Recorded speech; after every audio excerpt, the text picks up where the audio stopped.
The silent warning. Hello everyone, and welcome back to my channel. Before I begin this story, I want you to take a moment and think about the people closest to you. The ones who share your blood. The ones who call you family. Would they ever betray you? Would they ever look you in the eyes while planning your complete destruction?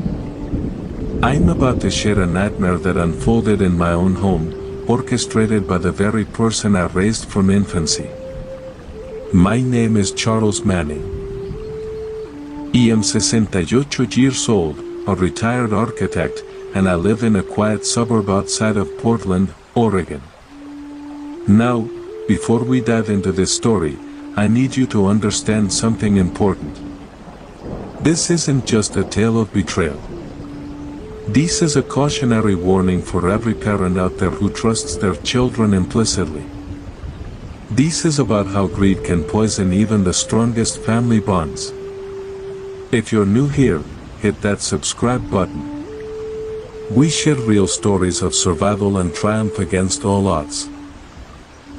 And if you've ever had to outsmart someone who underestimated you, let me know where you're watching from in the comments below. The autumn of 2023 was particularly harsh in Oregon. The rain came early that year, turning the streets into slick ribbons of black asphalt and blanketing my yard with a carpet of wet, decaying leaves. I had lived in this house for 35 years. My late wife, Margaret, and I had purchased it when we were just starting out, a modest 3-bedroom colonial with a wraparound porch and a sprawling backyard that sloped gently toward a small creek. Margaret had loved that backyard. She spent countless hours planting roses and tulips, creating a garden that was the envy of the entire neighborhood. But Margaret had been gone for 5 years now. Cancer took her slowly, painfully, and I had been alone ever since. Our only child, a son named Derek, had moved to New York City after college to pursue a career in finance.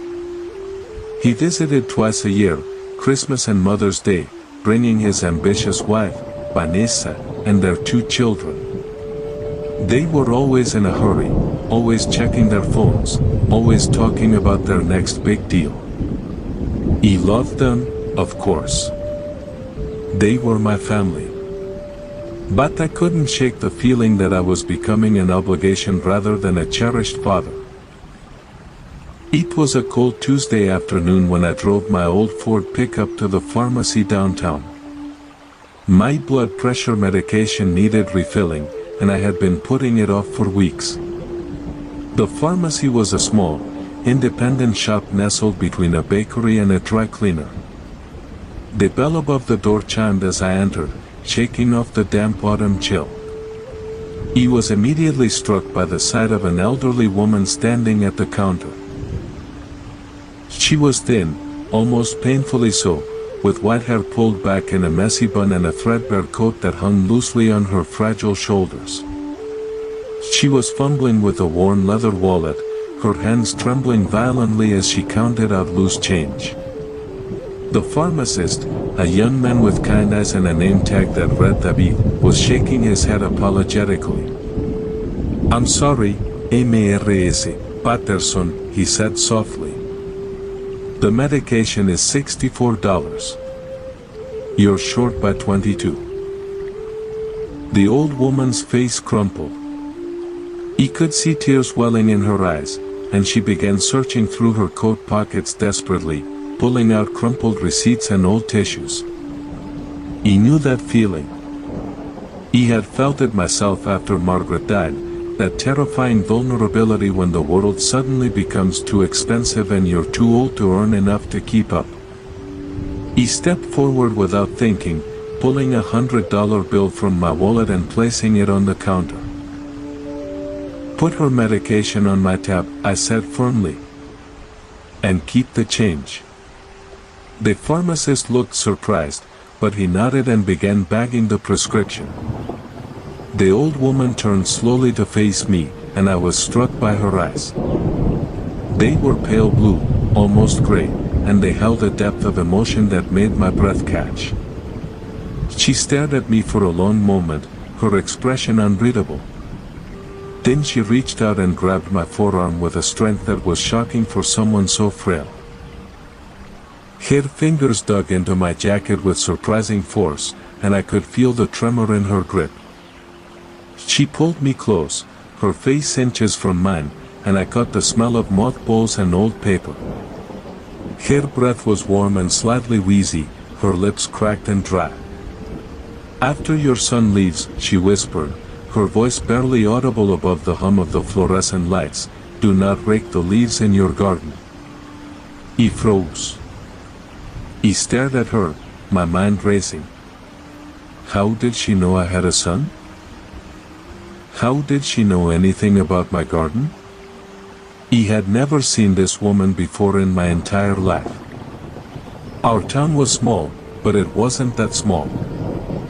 And why would a complete stranger care about my yard work? Before I could ask any questions, she released my arm, snatched the pharmacy bag from the counter, and hurried toward the door. She moved with a frantic energy that seemed impossible for someone her age, glancing nervously over her shoulder before disappearing into the gray afternoon. He stood there in stunned silence, the pharmacist looking at me with confusion. He mumbled something about the weather and left, carrying my own medication in a daze. The drive home was a blur. I couldn't stop replaying her words in my head. "After your son leaves, do not rake the leaves in your garden." It made no sense. It was like a riddle from a nightmare. He pulled into my driveway and killed the engine. The rain had stopped, leaving the world smelling fresh and clean. He sat in the truck for a moment, staring at my house. It was a beautiful home, solid and welcoming, with climbing ivy and a yellow front door that Margaret had painted herself. But today, it felt different. It felt like a stage set, waiting for a performance I didn't understand. He grabbed my medication and walked up the path, unlocking the door and stepping inside. The house was quiet, just the hum of the refrigerator and the ticking of the grandfather clock in the hallway. He dropped my keys in the bowl on the entryway table and walked into the living room, sinking into my favorite armchair by the window. My mind was still racing. "After your son leaves." How did she know about Derek? Was it possible she had mistaken me for someone else? Or was there something more sinister at play? I had always been a logical man, an architect who prided himself on his ability to see patterns and solve problems. But this was beyond logic. This was a puzzle with missing pieces. He decided to call Derek. Maybe he could shed some light on the situation, or at least reassure me that I wasn't losing my mind. He reached for the phone on the end table, my fingers hovering over the keypad. But before I could dial, I heard a sound that made my blood run cold. The front door was opening. He turned, my heart hammering in my chest. Through the living room archway, I could see the silhouette of a man standing in the doorway. He was tall, broad-shouldered, wearing a dark trench coat and holding a briefcase. For a terrifying moment, I thought it was an intruder. Then he stepped into the light, and I recognized him. Derek. My son smiled, but it was a tight, rehearsed smile that didn't reach his eyes. "Hey, Ab. Surprised to see me?" Derek had brought Vanessa and the children, but they were staying at a hotel in town. He claimed they wanted to surprise me for an early Thanksgiving, but I knew better. Derek had never been spontaneous. Every move he made was calculated, every word carefully chosen. He welcomed them inside, my mind still churning with the old woman's warning. He offered them coffee, but Derek declined. He was pacing the living room, his expensive Italian shoes clicking against the hardwood floor. Vanessa was scrolling through her phone, occasionally looking up to offer a distracted smile. "How have you been, Dad?" Derek asked, stopping in front of the fireplace. "We haven't seen you in months." "I'm fine," I said carefully. "Just the usual aches and pains of being old." Vanessa looked up from her phone. "You really should consider moving into a more manageable place, Charles. This house is enormous for one person." He felt a cold knot form in my stomach.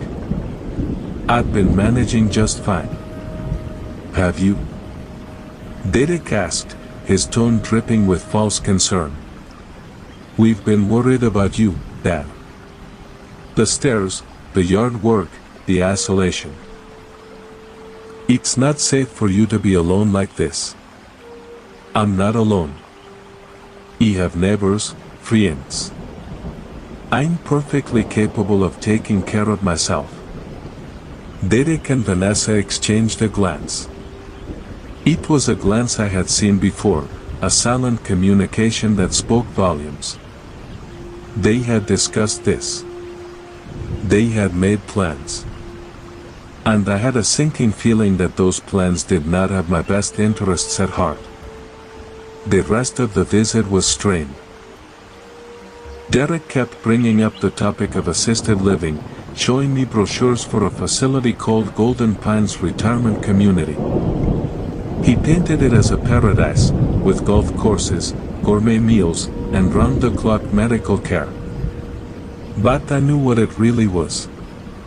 It was a place where old people went to die, forgotten by their families. Vanessa was more subtle, but equally persistent.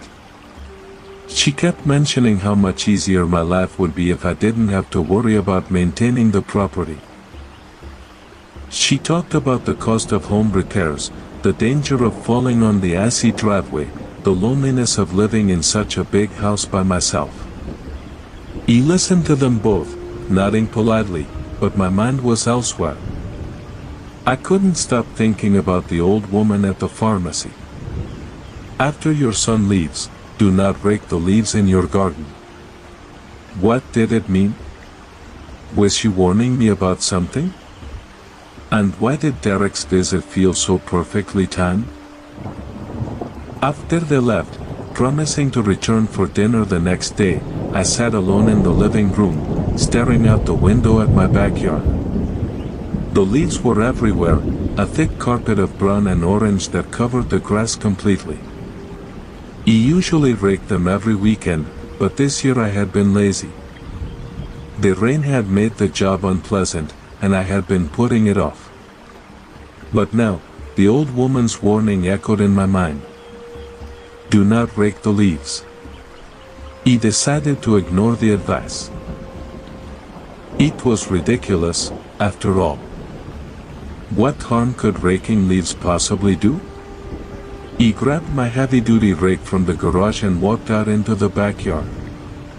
The air was cold and damp, and I could see my breath forming tiny clouds in front of my face. I began raking the leaves into piles, the familiar rhythm of the work soothing my nerves. It was a simple task, one I had performed hundreds of times before.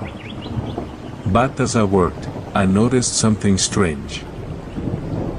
Near the back fence, where the oak tree stood, the ground felt different. The soil was softer than usual, almost spongy under my boots. I paused, looking down at the area. The leaves were thicker there, piled high against the fence. I raked them aside, revealing a patch of disturbed earth. Someone had been digging there. My heart began to race. I knelt down, brushing the remaining leaves away with my hands. The soil was loose, freshly turned. It looked as though something had been buried there recently. I felt a chill run down my spine that had nothing to do with the cold weather. I stood up slowly, my mind racing. Who would dig in my backyard? And what could they have possibly buried? He didn't sleep well that night. Every creak of the house, every gust of wind against the window, made me jump. He kept thinking about the old woman, about her desperate warning, about the freshly turned soil in my backyard. He was terrified, but I was also angry. Someone was using my property for something they didn't want me to know about. And I was determined to find out who. The next morning, I called my old friend Robert, a retired police detective who lived 2 streets over. I told him everything, about the woman at the pharmacy, about Derek's unexpected visit, about the disturbed earth in my backyard. He listened quietly, asking a few questions, and then promised to come over with a metal detector and a shovel. "Charles," he said, his voice grave, "I think someone is using your yard to hide something. And I think your son might be involved." He didn't want to believe him. He couldn't believe him. But as I looked out at my backyard, at the pile of leaves covering the secret that lay beneath, I knew that nothing would ever be the same again. The nightmare was just beginning. The Silent Warning, Part 2. The morning sun cast long shadows across my backyard as Robert pulled into my driveway. He was a large man, still carrying the solid build of his years on the force, with silver hair and a weathered face that had seen too much darkness. He carried a metal detector in one hand and a shovel in the other, his expression grim and focused. "Show me the spot, Charles," he said without preamble. He led him to the back fence, where the pile of leaves still covered the disturbed earth. Robert set down his equipment and knelt, brushing the leaves aside with his gloved hands. He studied the soil for a long moment, running his fingers through the loose dirt. "This has been dug recently," he said quietly. "Within the last week, I'd say. And it's been filled back in carefully, but not carefully enough." He picked up the metal detector and began sweeping it slowly over the area. The device beeped almost immediately, a sharp, insistent sound that made my heart skip a beat. Robert marked the spot with a small flag and continued sweeping. Over the next few minutes, he found 3 more locations, all within a few feet of each other. "There's something buried here," he said, straightening up. "Something metallic. And it's spread out, like it's been hidden in multiple containers." He looked at me, his eyes filled with concern. "Charles, I think we need to dig this up. But I want you to understand something. Whatever is buried here, it's not going to be good. And if your son is involved, you need to be prepared for what that means." He nodded, my throat tight. He had spent my entire life building a legacy of honesty and hard work. The thought that my own son might have destroyed all of that in one selfish act was almost too much to bear. Robert began digging, carefully and methodically, removing the loose soil one shovelful at a time. He watched in silence, my hands trembling at my sides. After about 10 minutes, his shovel hit something solid. He knelt down, brushing the dirt away with his hands, and revealed the corner of a metal box. It was about the size of a shoebox, rusted and worn, with a heavy padlock securing the lid. Robert lifted it out of the hole and set it on the grass. "There's more," he said, pointing to the other flagged spots. "This is just the first one." He continued digging, and over the next hour, he unearthed 3 more metal boxes, each one identical to the first. They were heavy, and when we shook them, we could hear the muffled clink of something inside. He stared at the 4 boxes lined up on my grass, my mind reeling. "What do we do now?" he asked, my voice barely a whisper. Robert looked at me, his expression unreadable. "We open them," he said simply. "But we do it carefully. And we do it with a witness. He pulled out his phone and made a call, speaking in low, urgent tones. Within 20 minutes, a police cruiser pulled up to my house. Two officers got out, a man and a woman, both in their 30s, both looking at the boxes with undisguised curiosity. Robert explained the situation, and the officers agreed to oversee the opening of the boxes. One of them produced a pair of bolt cutters and snapped the padlock on the first box. The lid creaked open, revealing a layer of thick plastic sheeting. Robert peeled it back, and we all leaned in to see what was inside. It was money. Stacks upon stacks of $100 bills, neatly banded and packed tightly. He let out a gasp, stumbling backward as if I had been struck. "Oh my God," I breathed. That's hundreds of thousands of dollars." The officers exchanged a glance. The female officer knelt down and examined the cash more closely. "This isn't just money," she said slowly. "This is marked currency. Look at these bands. These are from a Federal Reserve Bank. This is money that was supposed to be in circulation." Robert's face had gone pale. "Charles," he said, his voice tight, "I think your son has been laundering money. And I think he's been using your property as a drop site." My legs gave out, and I sank to my knees on the grass. The world was spinning around me, and I could barely breathe. My son, my only child, was a criminal. He had been using my home, my sanctuary, to hide his illegal activities. And he had been trying to get rid of me so he could access the stash without interference. The old woman's warning suddenly made horrible sense. She must have known what was happening, must have seen something she shouldn't have. And she had tried to warn me, at great risk to herself. He didn't know how long I knelt there, staring at the boxes of money. Robert helped me to my feet and guided me back into the house. The officers stayed behind, securing the scene and calling for a forensic team. Robert sat me down at the kitchen table and poured me a glass of water. "Drink this," he said firmly. "We need to think clearly." "What's your next move?" He took a shaky sip of water, my mind slowly starting to function again. "I need to talk to Derek," I said. "I need to confront him, give him a chance to explain." Robert shook his head. "That's a bad idea, Charles. If he knows you've found the money, he might panic. He might do something reckless." "He's my son," I said, my voice breaking. "I have to believe there's some explanation, some reason for all of this.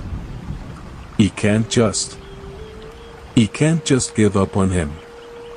Robert sighed heavily, running a hand through his silver hair. "All right. But promise me you'll be careful. And promise me you'll call me before you do anything rash." I nodded, though I wasn't sure I could keep that promise. That evening, I called Derek. He answered on the second ring, his voice cheerful and unconcerned. "Hey, Al. What's up?" "We need to talk," I said, trying to keep my voice steady. "Come over tomorrow morning."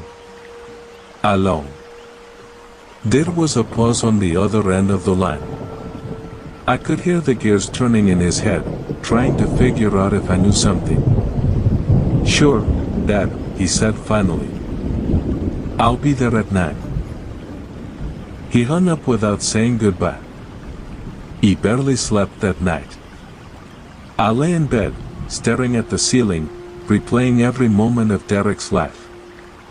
He remembered the day he was born, the way Margaret had held him in her arms, tears streaming down her face.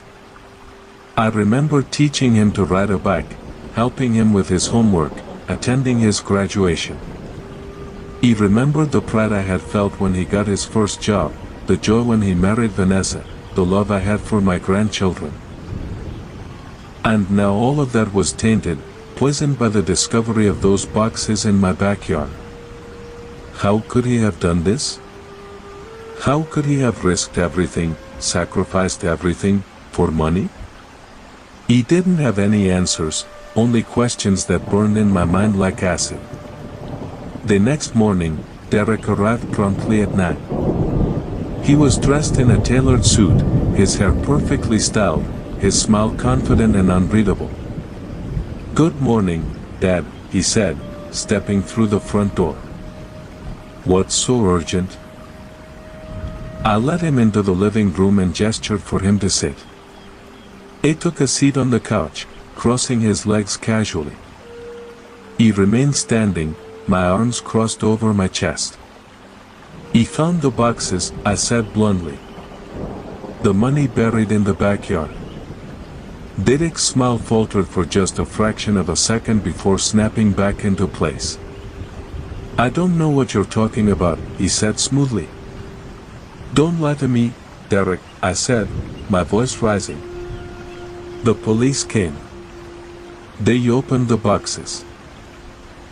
There is over $1 million out there." "What is it? Drug money? Laundry gas? What have you gotten yourself into?" Derek's expression shifted, the mask had come slipping away to reveal something cold and calculating beneath. "You shouldn't have done that, Dad," he said quietly. "You shouldn't have gotten involved." "I'm your father," I said, my voice shaking with anger. "I have every right to know what's happening on my own property." "Your property?" Derek laughed, a bitter, hollow sound. "That's where you're wrong. He owned this house now. He had you sign the papers, remember? You were so trusting. So eager to believe I was looking out for your best interests." He felt the blood drain from my face. "What are you talking about?" Derek stood up, walking to the window and looking out at the backyard. "Those papers you signed, Dad. They weren't tax documents. They were a power of attorney and a deed transfer. This house is mine now. The money is mine. Everything is mine." He turned to face me, and I saw something in his eyes that I had never seen before. It was hunger, pure and unbridled. "You were always so self-righteous," he continued. "Always lecturing me about honesty and hard work. But look where it got you. You're old, alone, and broke." He had to take matters into my own hands. He felt my legs give way, and I sank into the armchair, my mind reeling. "You planned all of this," I whispered. "The visit, the brochures, the nursing home. It was all a setup to get rid of me." "Not just get rid of you," Derek said, his voice dripping with contempt. "I needed you out of the way so I could access the money without interference. Once you were safely institutionalized, I would have taken the cash and disappeared. But you had to ruin everything by being nosy." He stared at him, this stranger who wore my son's face. "I'm going to call the police," I said, reaching for my phone. Derek moved faster than I thought possible, snatching the phone from my hand and smashing it against the wall. "No, you won't," he said calmly. "You're going to sit here quietly while I take care of this mess. And then you're going to forget you ever saw anything." He pulled out his own phone and made a call. "Get over here now. We have a situation." He sat in the armchair, my heart pounding, as Derek paced the room. He had never felt so helpless in my entire life. The son I had raised, the son I had loved, was a monster. And he had just trapped me in my own home. Minutes later, a black SUV pulled into the driveway. Two men got out, large and menacing, with dead eyes that seemed to see through everything. They walked into the house without knocking, their presence filling the room with a palpable sense of menace. The old man found the stash, Derek said, nodding toward me. We need to move the money and make sure he stays quiet. One of the men, a hulking brute with a shaved head and a scar across his cheek, walked over to me and grabbed me by the collar. Listen to me, old man, he growled, his face inches from mine. You're going to keep your mouth shut. You're going to forget you ever saw anything. And if you so much as breathe a word to anyone, your grandchildren will pay the price. Do you understand? He stared into his cold eyes, and I knew with absolute certainty that he meant every word. I nodded weakly, unable to speak. It released me and stepped back. Good. Now pack a bag. You're going on a trip. Where? He asked, my voice barely a whisper. Somewhere safe, Derek said, his tone light and unconcerned. Somewhere you can't cause any more trouble. They drove me out of town, into the mountains, to a remote cabin that Derek claimed to own. It was small and rustic, with no phone, no internet, and no neighbors. They locked me inside and left me there with a week's worth of food and water. Stay put, Derek said before leaving. And remember what we told you. One wrong move, and your grandchildren suffer. He watched them drive away, their taillights disappearing into the trees, and I felt the full weight of my situation crash down upon me. He was trapped in the middle of nowhere, completely isolated, with no way to contact anyone. My young son had imprisoned me, threatened my grandchildren, and stolen everything I had worked for my entire life.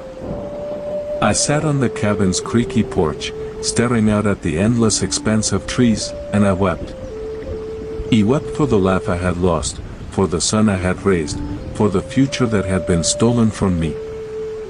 But then, something shifted inside me. The sorrow hardened into anger, and the anger transformed into resolve. He was not going to die here. He was not going to let Derek win. He would find a way out, and I would make him pay for what he had done. Over the next 2 days, I explored every inch of the cabin. There was a small wood stove, a bed, a table, and a tiny kitchen. The windows were barred, and the door was reinforced with a heavy padlock. But I noticed something the cabin's builders had overlooked. The roof was old and rotting in places, and one of the back windows, though barred, had a loose screen. If I could get onto the roof and remove the screen, I might be able to squeeze through and escape. I began planning my escape, working quietly and carefully so as not to draw attention. He found a rusty screwdriver in the kitchen drawer and used it to pry loose the nails holding the screen in place. It took hours, but eventually, I managed to remove it completely. The window beyond was small, barely wide enough for me to squeeze through. But I was determined. He would find a way. On the third night, I made my move. The moon was hidden behind clouds, plunging the forest into darkness. I pushed the window open, the rusty hinges groaning in protest, and squeezed my body through the narrow gap. He fell onto the soft earth outside, landing on my hands and knees. He had never felt more alive. He scrambled to my feet and ran, plunging into the darkness of the forest. I didn't know where I was going, only that I had to keep moving. He ran through the trees, branches whipping at my face, roots tripping my feet. He ran until my lungs burned and my legs screamed in protest. And then, through the darkness, I saw a light. It was a cabin, a real one, with a warm glow spilling from the windows. I stumbled toward it, collapsing onto the porch, and pounded on the door. An elderly couple opened it, their faces filled with alarm. "Help me," I gasped. "Please, help me. I've been kidnapped. I need to call the police." They brought me inside and called the authorities. Within hours, I was safe, sitting in a police station, giving my statement. The investigation was swift and thorough. Robert's earlier discovery of the money had already alerted law enforcement to Derek's activities. Now, with my testimony and the forensic evidence from the cabin, they had all they needed to bring him down. Derek was arrested the next day at his hotel in Portland. Vanessa was also taken into custody, charged as an accomplice. The two thugs who had helped him were found and arrested within the week. As I sat in my living room, watching the news report of Derek's arrest, I felt a profound sense of relief mixed with deep sorrow. My son was a criminal. He had betrayed me, threatened me, and tried to destroy my life. But he was still my son, and I couldn't help but mourn the man he could have been. The trial was a media sensation, with reporters from all over the country covering every detail. Derek and Vanessa were found guilty on multiple counts, including fraud, money laundering, and attempted kidnapping. They were sentenced to 15 years in federal prison, with no possibility of parole. The money found in my backyard was traced back to a massive drug trafficking operation. It was seized by the government and used to fund drug rehabilitation programs. He was eventually able to recover ownership of my house, but the experience had left me permanently changed. He no longer trusted easily, no longer believed in the inherent goodness of people. But I also found a new strength within myself, a resilience I hadn't known I possessed. He started a foundation to help other elderly victims of financial abuse, using my experience to advocate for stronger protections.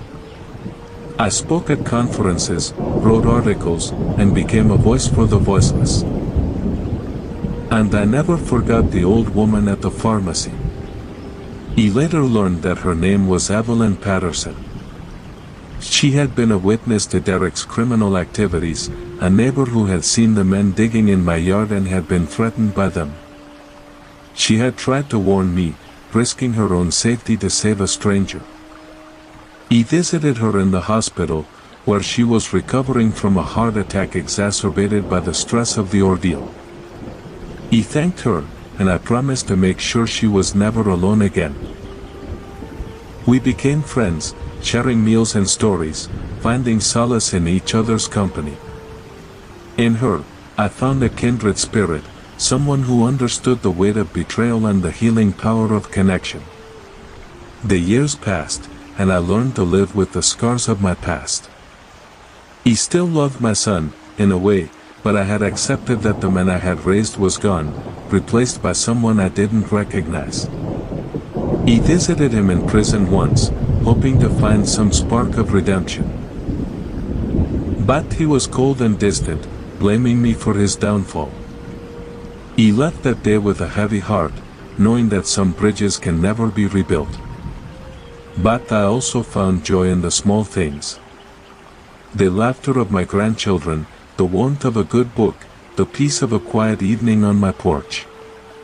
He learned that life goes on, even in the darkest of times. He learned that strength comes not from avoiding pain, but from facing it head-on and emerging stronger on the other side. And I never forgot the lesson that old woman taught me. Sometimes the most unexpected people can be the ones who save you. Sometimes the most unlikely warnings can be the ones that protect you from the greatest danger. And sometimes, the hardest battles are the ones fought for the people you love, even when they don't deserve it. As I sit here today, looking out at the sunset over the mountains, I think about all that I have been through. I think about the betrayal, the fear, the pain. But I also think about the hope, the strength, the resilience. I think about the kindness of strangers and the love of friends. And I know, with absolute certainty, that I am not defined by the worst thing that ever happened to me. I am defined by how I rose from the ashes and built something new. So to anyone out there who is going through their own darkness, I say this. Keep fighting. Keep hoping. Keep believing that the dawn will come. Because it will. It always does. And when it does, you will be stronger for having survived the night. The memory of that autumn day, when an old woman whispered a warning in my ear, will stay with me forever. It was the moment everything changed, the moment I learned that trust must be earned, not given. And it was the moment I realized that the greatest danger often comes from the people we least expect. Stay vigilant, my friends. Protect yourselves and the ones you love.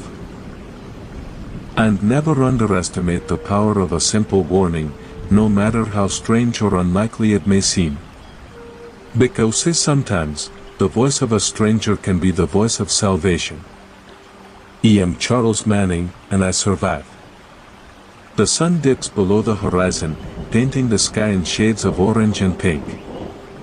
I take a deep breath, feeling the cool air fill my lungs. The world is beautiful, even with its scars.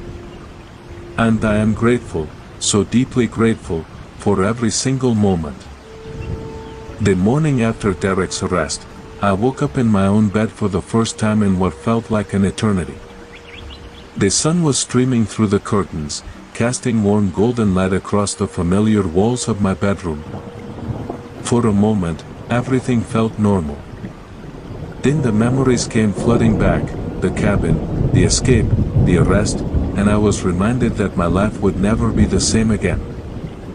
I sat up slowly, my body aching from the ordeal of the past few days. My knees were bruised, my shoulders stiff, and my hands were covered in small cuts from my desperate run through the forest. But I was alive. I was home. And I was free. I walked downstairs and made myself a cup of coffee, standing at the kitchen window and looking out at my backyard. The police had finished their investigation, and the forensic teams had packed up their equipment. The holes in the yard had been filled in, and the grass had been reseeded. It looked almost normal, except for the faint outlines of the disturbed earth that served as a constant reminder of what had been buried there. I took a sip of my coffee, letting the warmth spread through my chest. I thought about Derek, sitting in a cold cell somewhere, waiting for his trial. I thought about Vanessa, who had been arrested at the hotel with her children in tow. The children were now with Vanessa's parents, confused and frightened, their world shattered by the actions of their parents. I felt a pang of guilt for them, the innocent victims of this entire nightmare. They didn't deserve any of this. They deserved a future filled with love and opportunity, not the shadow of their parents' crimes. The phone rang, jarring me from my thoughts. I answered it, expecting it to be Robert or one of the detectives working on the case. Instead, I heard a familiar voice on the other end of the line. It was Evelyn Patterson, the old woman from the pharmacy. "Charles," she said, her voice weak but steady. "I heard about your son. I'm so sorry." I felt a lump form in my throat. "It's not your fault, Evelyn.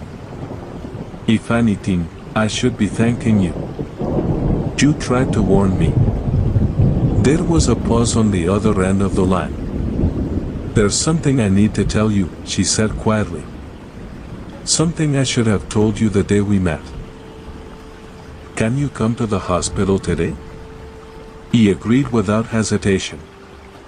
Whatever she had to say, I needed to hear it. He drove to the hospital that afternoon, my mind churning with questions.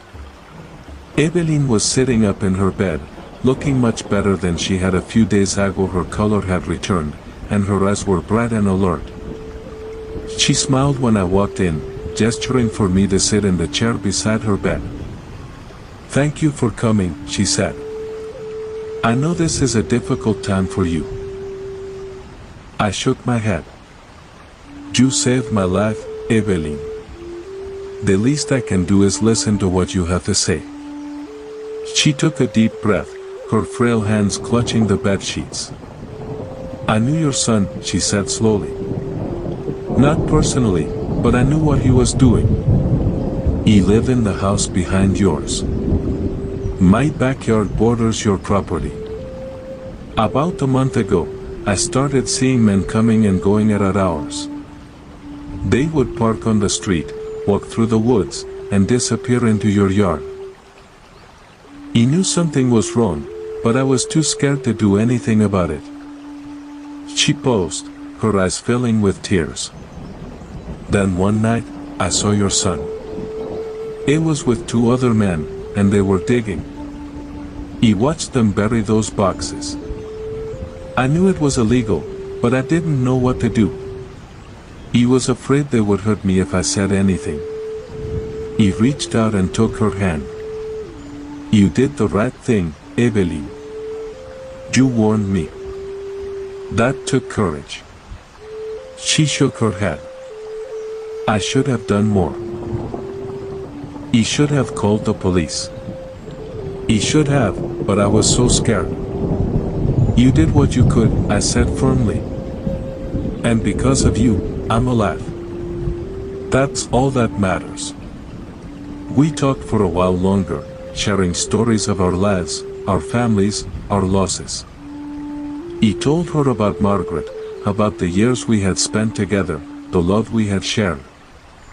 She told me about her husband, who had passed away 10 years ago, and the loneliness that had consumed her ever since. By the time I left the hospital, we had made a pact. We would look out for each other, 2 old souls navigating the twilight of their lives together. He would help her with her yard work, and she would keep an eye on my house when I was away. It was a small thing, but it felt significant. It felt like the beginning of something new. The weeks that followed were a blur of legal proceedings and media attention. Derek's trial was a circus, with reporters camped outside the courthouse and cameras following my every move. He testified against my own son, my voice steady as I recounted the events that had led to his arrest. He described the fear, the betrayal, the desperate escape from the cabin. I watched Derek's face as I spoke, searching for any sign of remorse, any hint of the son I had raised. But there was nothing. Used cold, calculating indifference. The jury deliberated for less than 2 hours before returning a guilty verdict. Derek was sentenced to 15 years in federal prison, with no possibility of parole. Vanessa received 12 years for her role in the conspiracy. I sat in the courtroom, listening to the judge's words, and I felt a strange sense of closure. It was over. The nightmare was finally over. But healing, I learned, is not a straight line. There were days when the weight of what had happened threatened to crush me. Days when I woke up in a cold sweat, convinced I was still trapped in that cabin. Days when I looked at old photographs of Derek and felt a grief so profound it took my breath away. I started seeing a therapist, a kind woman named Dr. Mitchell, who helped me process the trauma and rebuild my life. She taught me that it was okay to be angry, to be sad, to mourn the loss of the son I had loved. She taught me that forgiveness was not a requirement, that I could move forward without absolving Derek of his crimes. And slowly, painfully, I began to heal. I threw myself into my work, using my experience to advocate for stronger protections for the elderly. He spoke at community centers, senior homes, and local government meetings. He shared my story, hoping to prevent others from suffering the same fate. I founded the Manning Foundation for Elder Justice, a non-profit organization dedicated to fighting financial abuse and exploitation. We provided legal resources, counseling, and support the seniors who had been victimized by their own families. It was hard work, but it was meaningful. It gave me a reason to get out of bed each morning.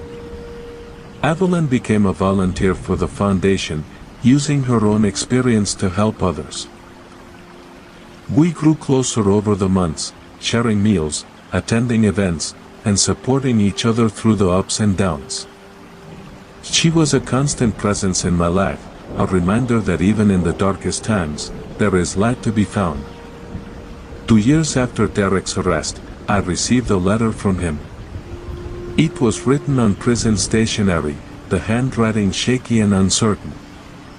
He sat in my living room, staring at the envelope for a long time before I finally opened it.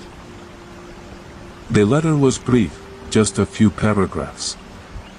Derek apologized for what he had done, though the words felt hollow and rehearsed. He talked about his time in prison, the regret he felt, the hope that someday we could reconcile. He asked me to visit him, to give him a chance to explain. He read the letter 3 times, searching for any sign of genuine remorse.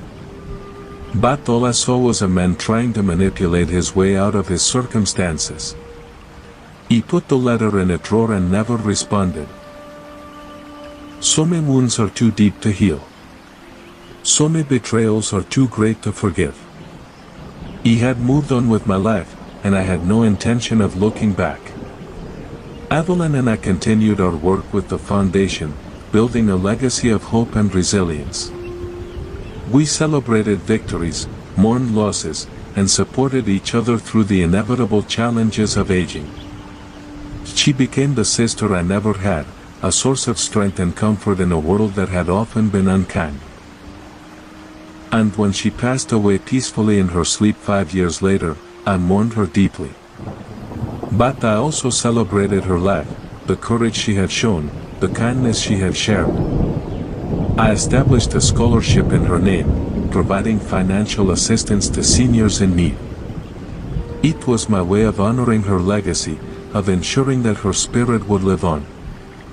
The years continued to pass, and I found peace in the simple rhythms of life. He tended to my garden, read books, and took long walks in the woods. He stayed connected to my grandchildren, visiting them whenever I could, watching them grow into remarkable young adults. They knew about their father's crimes, but I never let that define their relationship with me. He loved them unconditionally, and they loved me in return. They were my redemption, proof that even in the darkest of families, there is room for light. Now, as I sit on my porch, watching the sun set over the mountains, I reflect on all that I have been through. The betrayal, the fear, the pain. But also the hope, the resilience, the love. I think about Evelyn, the stranger who became my closest friend. I think about Robert, who stood by me when I needed him most. I think about the countless people who supported me, believed in me, and helped me rebuild my life. And I think about Derek, the son I lost, the man I mourn. I don't know if he has changed, if he has found redemption. I don't know if I will ever see him again. But I have made peace with the past, with the choices I made and the ones I couldn't make. I have learned that we are not defined by our worst moments, but by how we rise from them. I take a deep breath, feeling the cool evening air fill my lungs. The world is beautiful, even with its scars. And I am grateful, so deeply grateful, for every single moment. I am Charles Manning, and I am still standing. I have weathered storms that would have broken lesser men. I have faced betrayal from the person I trusted most. And I have emerged stronger, wiser, and more compassionate than ever before. Life is not about avoiding pain. It is about learning to carry it, to grow from it, and to find joy in spite of it. So to anyone out there who is struggling, who feels alone, who wonders if they will ever find the strength to go on, I say this. You are stronger than you know. You are more resilient than you believe. And no matter how dark the night, the dawn will always come. I close my eyes, letting the peace of the evening wash over me. The birds are singing their last songs of the day, and the wind is rustling through the trees. I am home. I am safe. I am at peace. And that is more than enough. The morning of my 73rd birthday dawned clear and bright. I woke up to the sound of birds singing outside my window and the smell of fresh coffee brewing in the kitchen. For a moment, I forgot everything that had happened. For a moment, I was just an old man enjoying a peaceful morning. Then I remembered. I remembered Derek, sitting in his prison cell, serving the 15th year of his sentence. I remembered Vanessa, who had been released on parole 6 months ago, her life forever changed by the choices she had made. I remembered Evelyn, who had been gone for 3 years now, her absence still a ache in my heart. But I also remembered the good things. My grandchildren, who called me every Sunday without fail. Robert, who still came over for poker night every Thursday. The foundation, which had grown into a thriving organization that had helped hundreds of seniors reclaim their lives. He had come a long way from that terrified old man running through the forest, desperate to escape his own son's betrayal. He dressed slowly, taking my time, savoring the simple act of getting ready for the day.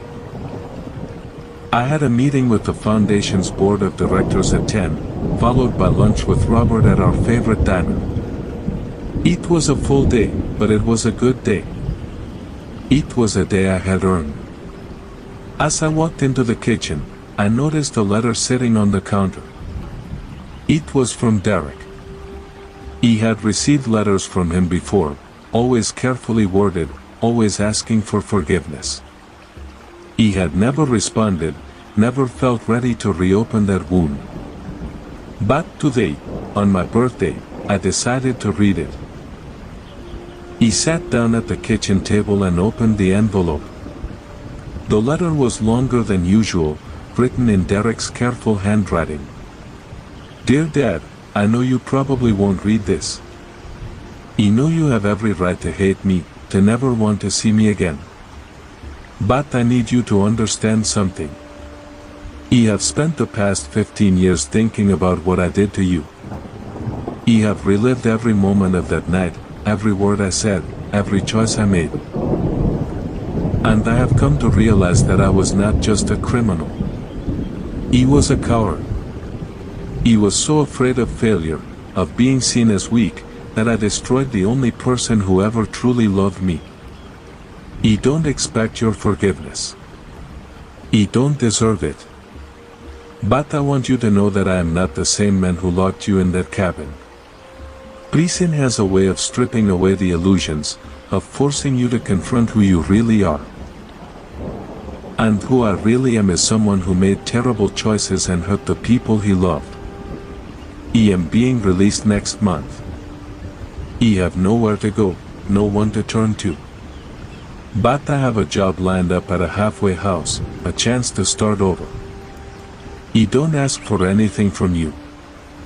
I don't expect you to welcome me back into your life. But I wanted you to know that I am trying. I am trying to be better. Maybe that doesn't matter to you. Maybe it shouldn't. But it matters to me. I am sorry, Dad. For everything. I love you. Derek. I read the letter 3 times, tears streaming down my face. 15 years. 15 years of anger and grief and longing. 15 years of wondering if my son had any remorse, any hope of redemption. And now, here it was. A letter that didn't ask for forgiveness, didn't make excuses, didn't blame anyone but himself. He didn't know if I could ever fully trust him again. He didn't know if I could ever truly forgive him. But for the first time in 15 years, I felt something other than pain. He felt hope. He put the letter in my pocket and went to my meeting. He went to lunch with Robert. He went about my day as if nothing had changed. But everything had changed. When I got home that evening, I sat in my living room and thought about what I wanted to do. I could ignore the letter, continue living my life as if Derek didn't exist. That would be the safe choice, the easy choice. But I had never been one to take the easy path. He had spent my entire life building things, fixing things, making things right. And maybe, just maybe, I could do the same with my relationship with my son. He called Robert that night and told him about the letter.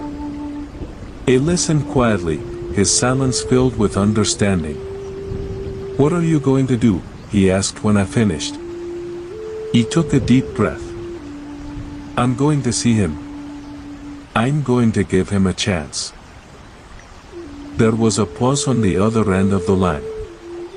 "Are you sure that's wise, Charles?" "No," I admitted. "But I've spent 15 years being wise. Maybe it's time to be something else." The halfway house was a modest building on the outskirts of Portland. It was clean and well maintained, with a small garden in the front and a flagpole flying the American flag. He parked my car and sat in the driver's seat for a long time, gathering my courage. Then I got out and walked to the front door. Derek was waiting for me in the common room. He looked older, thinner, his hair streaked with gray. He was wearing simple clothes, a plain white shirt and dark trousers, and his hands were clasped nervously in front of him. When he saw me, his eyes filled with tears. "Dad," he said, his voice breaking. "You came." He walked toward him, my own eyes burning. "I came," I said. And then, without thinking, I pulled him into a hug. He sobbed into my shoulder, his body shaking with the force of his emotions. He held him, feeling the years of pain and anger and grief slowly melting away. It wasn't forgiveness. Not yet. But it was a beginning. We talked for hours that day. Derek told me about his time in prison, the therapy he had undergone, the realizations he had come to. He told me about the guilt that had consumed him, the nightmares that still plagued his sleep. He told me about the letters he had written but never sent, the apologies he had rehearsed 1,000 times. And I told him about my life, the foundation, Evelyn, the grandchildren. He told him about the pain his betrayal had caused, but also about the strength I had found. By the time I left, the sun was setting and the sky was painted in shades of orange and pink. Derek walked me to my car, his hand on my shoulder. "Thank you, Dad," he said softly. "Thank you for giving me a chance." I nodded, unable to speak. He got in my car and drove home, my heart full of conflicting emotions. The road ahead would not be easy. Trust, once broken, takes years to rebuild. But for the first time in a long time, I believed it was possible. Over the following months, Derek and I rebuilt our relationship slowly and carefully. It came to family dinners, awkward at first, but gradually relaxing as he spent time with his children and grandchildren. He found a job at a construction company, using the skills he had learned in prison to build a new life. He attended therapy, continued to work on himself, and never stopped apologizing for what he had done. He watched him grow, watched him change, and I felt a pride I had thought I would never feel again. It wasn't easy.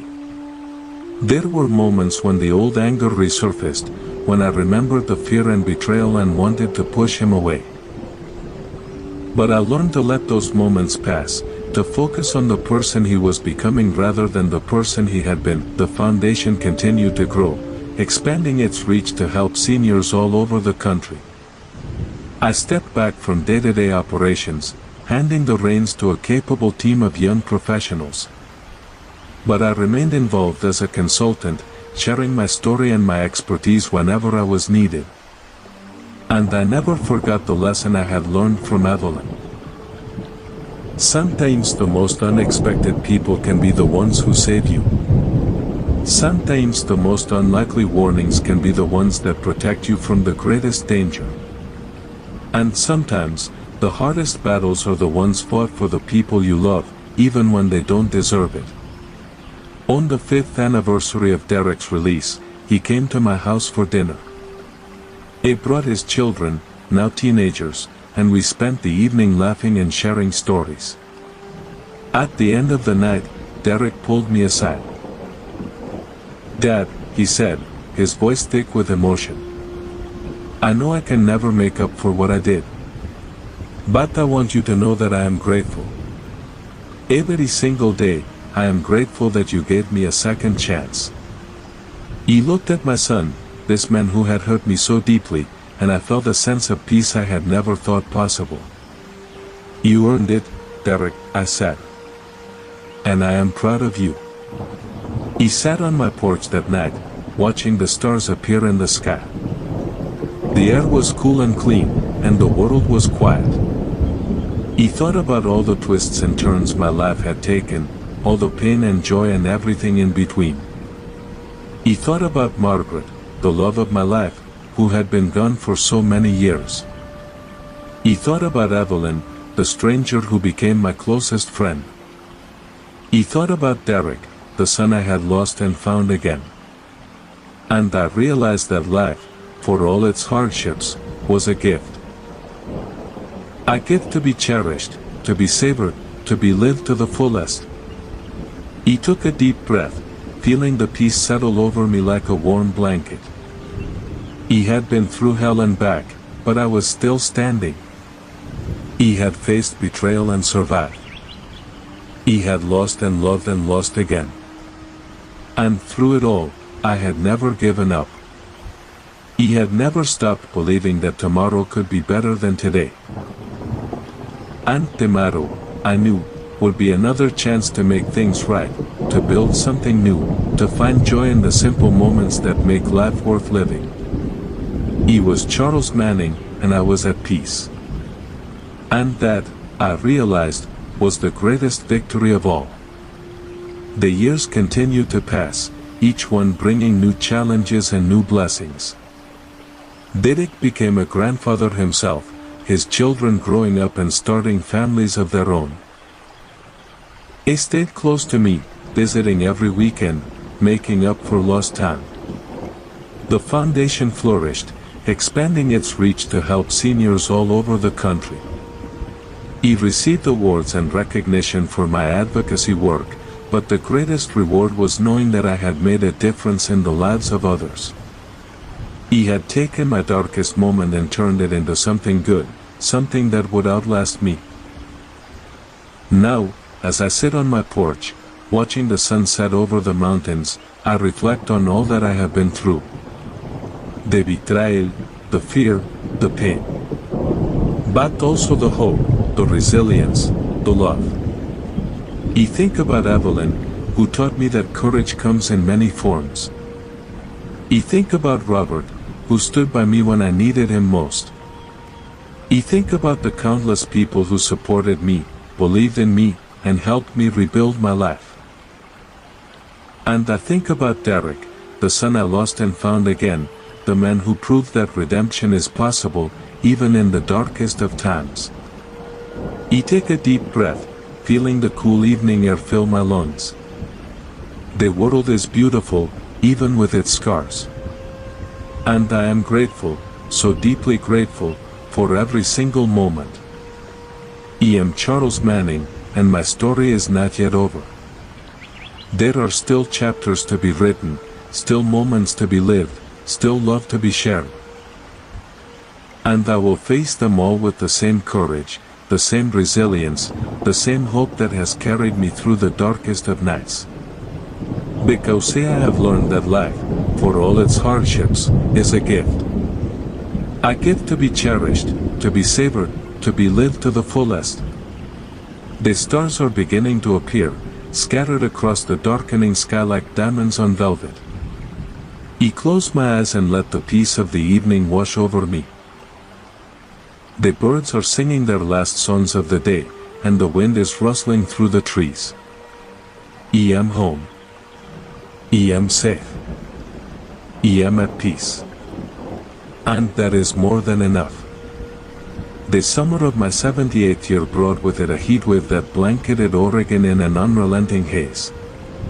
The air was thick and heavy, and even the birds seemed to have given up on singing. I spent most of my days indoors, sitting in the air-conditioned comfort of my living room, reading old books and watching the world go by through my window. It was during one of these lazy afternoons that I received a phone call that would change everything once again. The voice on the other end of the line was unfamiliar, a young woman with a professional but urgent tone. Mr. Manning? This is Angela Rodriguez from the Oregon Department of Corrections. I'm calling about your son, Derek Manning. My heart seized in my chest. Is he alright? Has something happened? He's fine, sir. Physically, he's fine. But there's been a development in his case that we need to discuss with you. Can you come to the parole office tomorrow morning? I barely slept that night.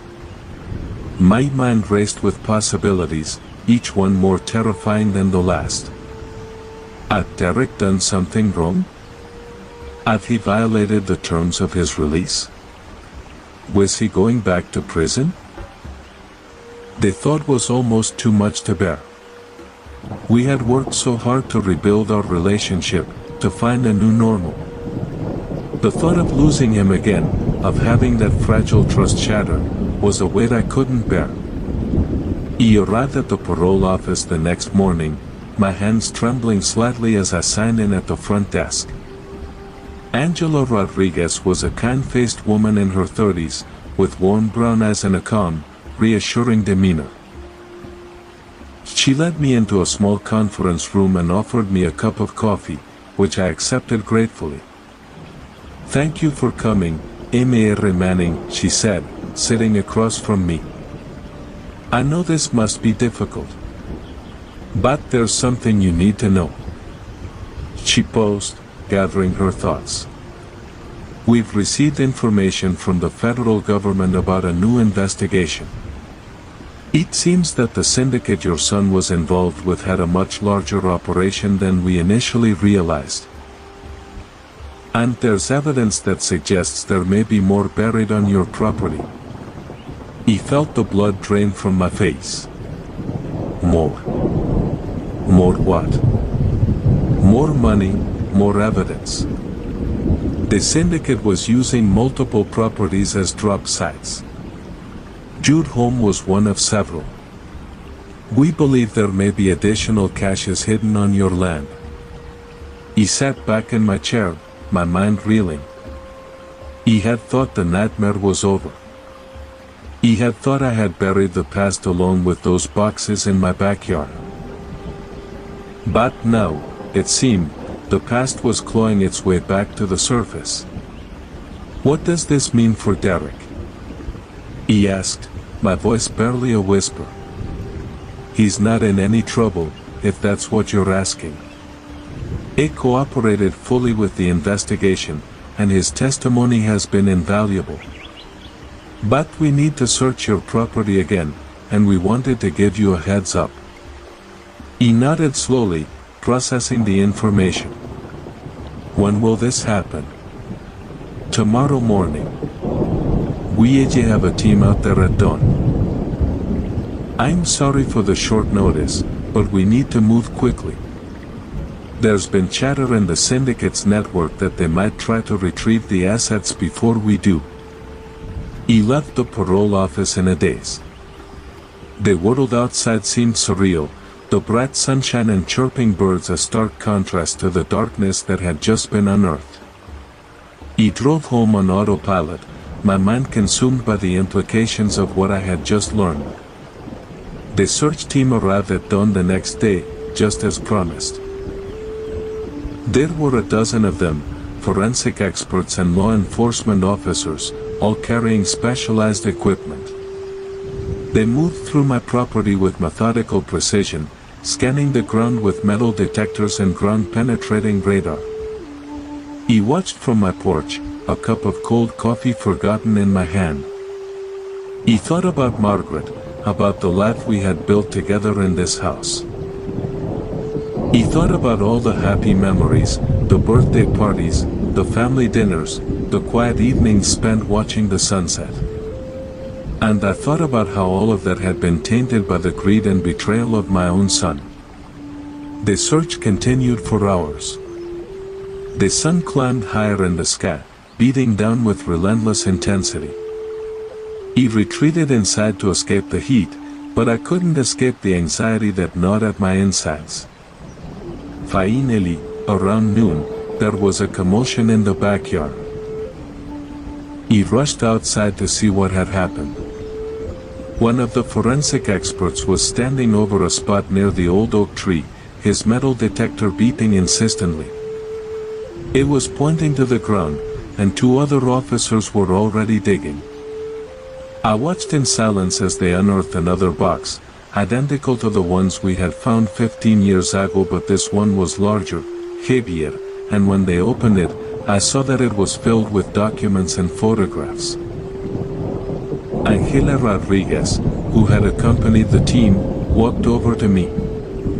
"Mr. Manning, I think you need to see this." He approached the box cautiously, my heart pounding in my chest. The documents were old, yellowed with age, and they were covered in Derek's handwriting. But they weren't ledgers or financial records. They were personal. Letters, photographs, and journals that dated back to his childhood. He picked up one of the photographs and felt my breath catch in my throat. It was a picture of Margaret, young and radiant, holding a baby Derek in her arms. On the back, in her handwriting, were the words "My precious son, born December 3, 1980. May you always know how deeply you are loved." I looked through the rest of the box, tears streaming down my face. There were letters Derek had written to his mother in the months after her death, letters he had never sent. There was a journal he had kept during his teenage years, filled with the typical angst and confusion of adolescence. And there were stacks of photographs, documenting every stage of his life.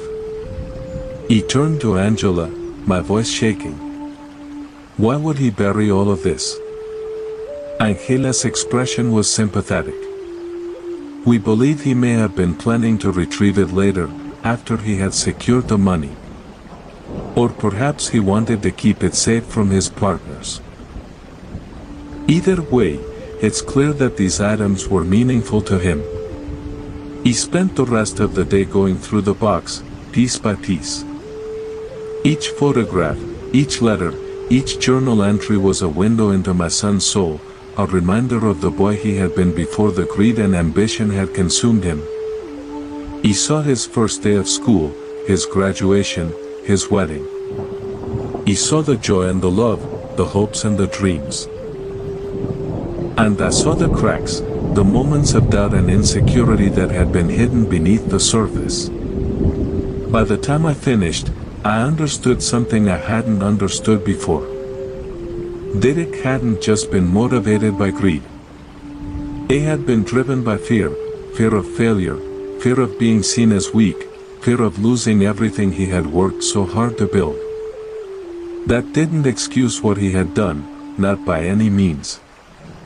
But it helped me understand, and understanding, I realized, was the first step toward healing. He called Derek that night and told him about the discovery. It was silent for a long moment, and when he finally spoke, his voice was thick with emotion. "I buried that box years ago," he said. "Before everything fell apart." He wanted to keep those memories safe, to have something to hold on to when I felt lost.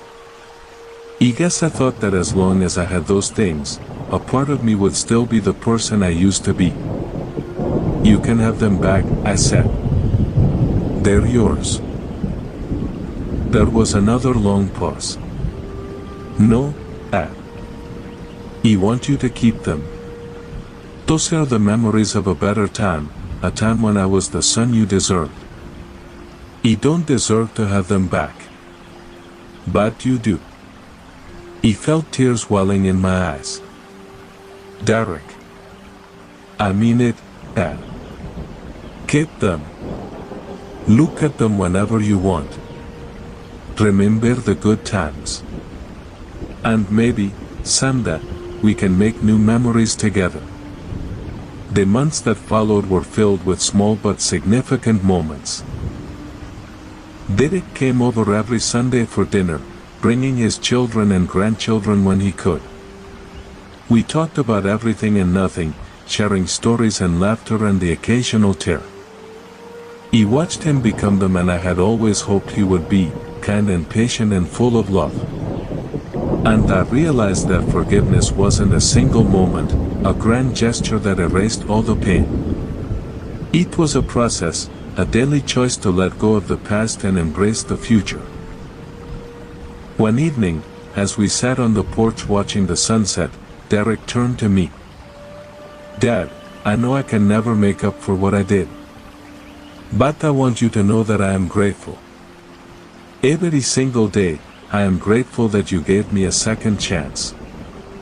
He looked at my son, this man who had hurt me so deeply, and I felt a sense of peace I had never thought possible. You earned it, Derek, I said. And I am proud of you. The years continued to pass, each one bringing new challenges and new blessings. Derek became a grandfather himself, his children growing up and starting families of their own. He stayed close to me, visiting every weekend, making up for lost time. The foundation flourished, expanding its reach to help seniors all over the country. He received awards and recognition for my advocacy work, but the greatest reward was knowing that I had made a difference in the lives of others. He had taken my darkest moment and turned it into something good, something that would outlast me. Now, as I sit on my porch, watching the sun set over the mountains, I reflect on all that I have been through. The betrayal, the fear, the pain. But also the hope, the resilience, the love. I think about Evelyn, who taught me that courage comes in many forms. I think about Robert, who stood by me when I needed him most.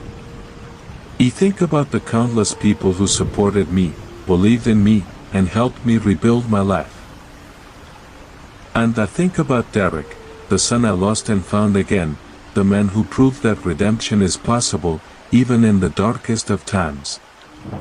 I take a deep breath, feeling the cool evening air fill my lungs. The world is beautiful, even with its scars. And I am grateful, so deeply grateful, for every single moment. I am Charles Manning, and my story is not yet over. There are still chapters to be written, still moments to be lived, still love to be shared. And I will face them all with the same courage, the same resilience, the same hope that has carried me through the darkest of nights. Because I have learned that life, for all its hardships, is a gift. A gift to be cherished, to be savored, to be lived to the fullest. The stars are beginning to appear, scattered across the darkening sky like diamonds on velvet. I close my eyes and let the peace of the evening wash over me.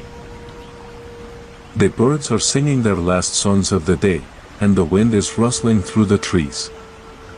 I am home. I am safe. I am at peace. And that is more than enough. The winter of my 80th year brought with it a cold that seeped into my bones and refused to let go. The snow fell in thick blankets, covering the world in a pristine white silence that felt both peaceful and isolating. I spent most of my days indoors, wrapped in a heavy blanket, watching the snow pile up against my windows. The foundation was thriving, now run by a dedicated team of young professionals who had taken my vision and expanded it far beyond anything I could have imagined. Derek visited every weekend, bringing hot soup and warm company. He had become a pillar of strength in my life, a constant reminder that redemption was possible, that people could change.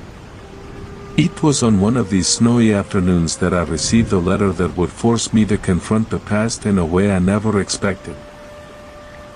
The envelope was plain, addressed in handwriting I didn't recognize. There was no return address, just my name and the street number of my house. He opened it with trembling hands, my curiosity piqued by the mystery of it all. The letter inside was brief, just a few paragraphs written in a shaky, elderly hand. Dear Mr. Manning, my name is Harold Patterson. I am the brother of Evelyn Patterson, the woman you befriended all those years ago. I know this letter comes out of the blue, and I apologize for the intrusion. But I have something of yours, something that Evelyn wanted you to have. She told me before she passed that if anything ever happened to her, I was to make sure you received it. I've been meaning to reach out for years, but I didn't know how to find you. Then I saw your interview on the news, talking about your foundation, and I knew it was time. Please, if you're willing, come visit me at my home. He lived just outside of Portland, and I would be honored to meet you. Sincerely, Harold Patterson. He read the letter 3 times, my heart racing. Evelyn had left something for me. Something she had wanted me to have. The thought brought tears to my eyes, a mixture of sadness and gratitude that I couldn't quite put into words. He called Derek immediately and told him about the letter. He agreed to drive me to Harold's house the next day, despite the snow and the cold. The drive was slow and treacherous, the road slick with ice and slush. But Derek handled the car with the care and patience he had learned over the years, never once complaining or rushing. When we arrived at Harold's house, I was struck by its simplicity. It was a small, modest home on the outskirts of town, with a well-maintained garden and a warm light glowing in the front window. Harold answered the door himself. He was an older man, perhaps in his late 80s, with white hair and kind, watery eyes. He leaned on a cane, but his smile was warm and welcoming. Mr. Manning, he said, extending his hand. Thank you for coming. Please, come in. The inside of the house was cozy and cluttered, filled with the accumulated treasures of a lone life. Harold led us into the living room, where a fire crackled in the hearth and a pot of tea sat waiting on the coffee table. We sat down, and Harold poured us each a cup. I won't keep you long, he said. I know the roads are bad. But I wanted to give you this. He reached into his pocket and pulled out a small, leather-bound journal. It was worn and faded, its pages yellowed with age. Evelyn kept this journal for the last 10 years of her life, Harold explained. She wrote in it every day, recording her thoughts, her memories, her hopes. And she wrote a lot about you. She wanted you to have it, to know how much you meant to her. He took the journal with trembling hands, my eyes already filling with tears. He opened it to a random page and read a passage that Evelyn had written just a few months before her death. Charles came over for dinner tonight. He brought flowers, roses from his garden. He always brings flowers. He told him he didn't need to, but he just smiled and said that flowers are the only thing worth sharing. We talked for hours, about everything and nothing. He told me about Margaret, about the life they built together. He told him about Harold, about the years we spent apart. It was a good night, a night filled with laughter and warmth. I am so grateful for him, for his friendship, for his kindness. A has become the brother I never had, the family I thought I had lost. I closed the journal, unable to read anymore. The tears were streaming down my face now, and I made no effort to hide them. "Thank you," I said, my voice barely a whisper. "Thank you for this. It means more than you can possibly know." Harold smiled, his own eyes glistening. "She loved you, Charles. You were the best thing that happened to her in her final years. He wanted you to know that we stayed for a while longer, sharing stories about Evelyn, about the life she had lived and the legacy she had left behind." Harold told me about their childhood, about the hardships they had faced and the bond that had carried them through. He told me about her courage, her resilience, her unwavering belief in the goodness of people. By the time we left, I felt as though I had been given a gift beyond measure. A piece of Evelyn, preserved in the pages of her journal, waiting to be discovered. The drive home was quiet, both Derek and I lost in our own thoughts. When we finally arrived, Derek helped me inside and made sure I was settled before he left. He sat in my living room, the journal in my hands, and I read it cover to cover. I read about Evelyn's childhood, her marriage, her struggles and triumphs.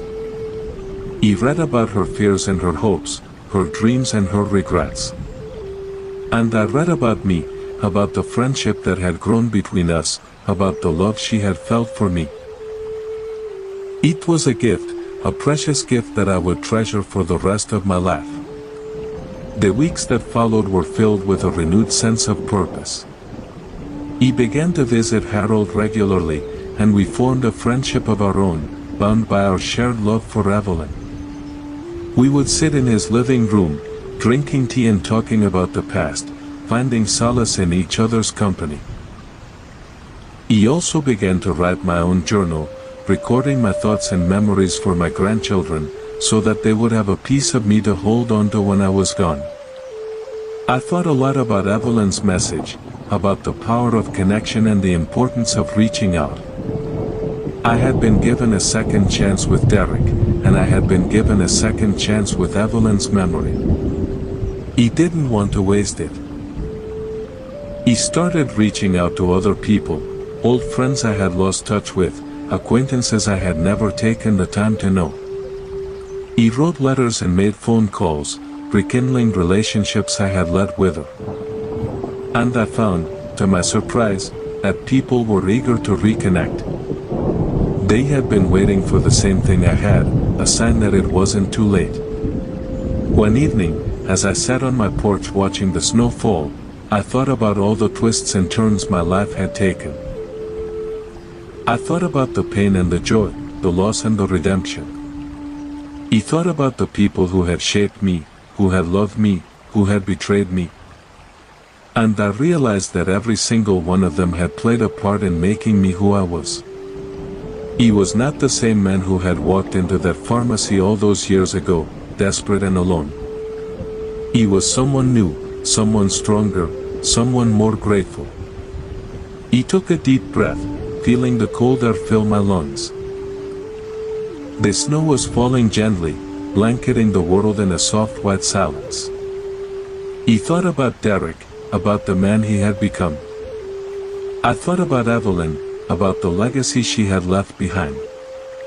He thought about all the people I had loved and lost, and I felt a profound sense of gratitude for every single one of them. They had given me purpose, meaning, and hope. They had shown me that even in the darkest times, there is light to be found. As the years continued to pass, I made a point of living each day with intention. I spent time with my grandchildren, watching them grow and flourish. I continued my work with the foundation, offering guidance and support whenever I could. I traveled, exploring places I had always wanted to see. And I wrote, filling journals with my thoughts and memories, leaving a legacy for those who would come after me. On my 85th birthday, Derek threw me a party at his house. All my friends and family were there, filling the living room with laughter and love. As I looked around the room, I felt a warmth spread through my chest that had nothing to do with the fire crackling in the hearth. I saw Robert, my oldest friend, raising a glass in a toast. I saw Harold, Evelyn's brother, smiling at me from across the room. I saw my grandchildren, running around with their cousins, their laughter filling the air. And I saw Derek, my son, standing in the corner with a look of love and pride on his face. It was a moment I would never forget, a moment of pure, unadulterated joy. When it was time to make a speech, I stood up slowly, leaning on my cane for support. I looked around the room, my eyes meeting each face, and I felt tears prick at the corners of my eyes. I don't have many words, I began, my voice thick with emotion. But I want to say this. Life is not about the challenges we face. It's about how we face them. It's about the people who stand beside us, who lift us up, who remind us that we are never truly alone. I have been blessed beyond measure. I have been given second chances I didn't deserve. I have been loved by people I didn't always deserve to love. And for all of that, I am grateful. So, thank you. Thank you all for being part of my story. Thank you for being the reason I keep going. The room erupted in applause, and I felt a peace settle over me that I had never known before. It was the peace of a life well lived, a life filled with purpose and love. Now, as I sit on my porch, watching the sun set over the mountains, I reflect on all that I have been through. The betrayal, the fear, the pain. But also the hope, the resilience, the love. I think about Evelyn, who taught me that courage comes in many forms. I think about Robert, who stood by me when I needed him most. I think about the countless people who supported me, believed in me, and helped me rebuild my life. And I think about Derek, the son I lost and found again, the man who proved that redemption is possible, even in the darkest of times. I take a deep breath, feeling the cool evening air fill my lungs. The world is beautiful, even with its scars. And I am grateful, so deeply grateful, for every single moment. I am Charles Manning, and my story is not yet over. There are still chapters to be written, still moments to be lived, still love to be shared. And I will face them all with the same courage, the same resilience, the same hope that has carried me through the darkest of nights. Because I have learned that life, for all its hardships, is a gift. A gift to be cherished, to be savored, to be lived to the fullest. The stars are beginning to appear, scattered across the darkening sky like diamonds on velvet. I close my eyes and let the peace of the evening wash over me. The birds are singing their last songs of the day, and the wind is rustling through the trees. I am home. I am safe. I am at peace. And that is more than enough. The spring of my 87th year arrived with a burst of color and life that seemed to rejuvenate my weary bones. The flowers in my garden bloomed with renewed vigor, and the birds returned from their winter migrations, filling the air with their cheerful songs.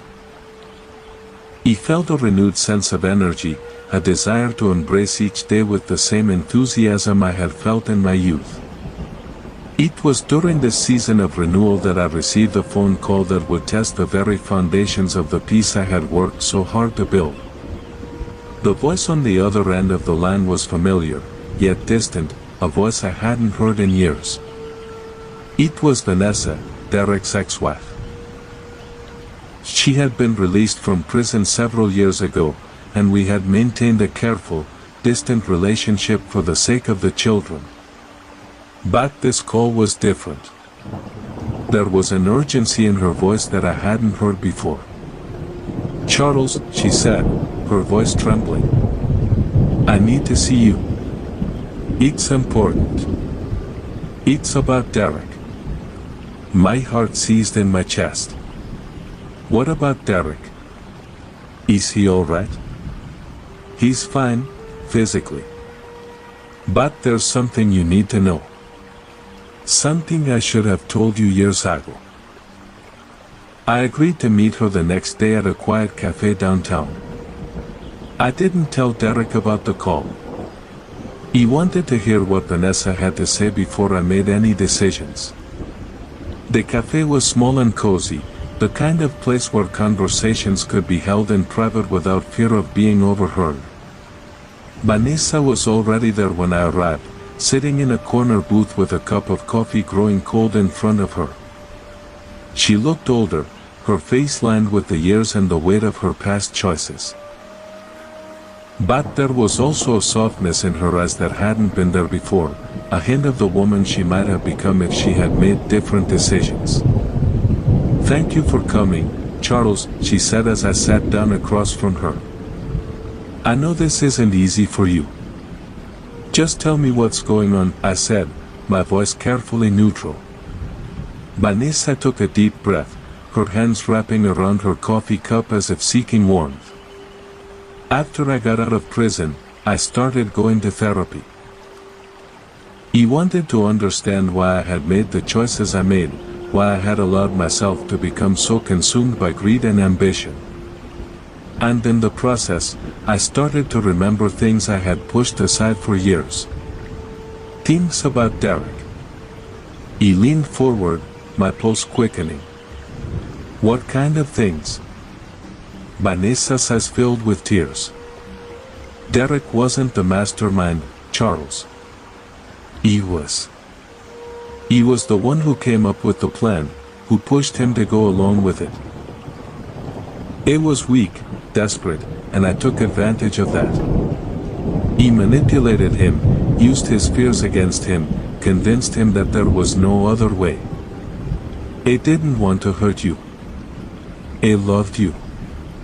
But I made him believe that if he didn't do what I said, he would lose everything.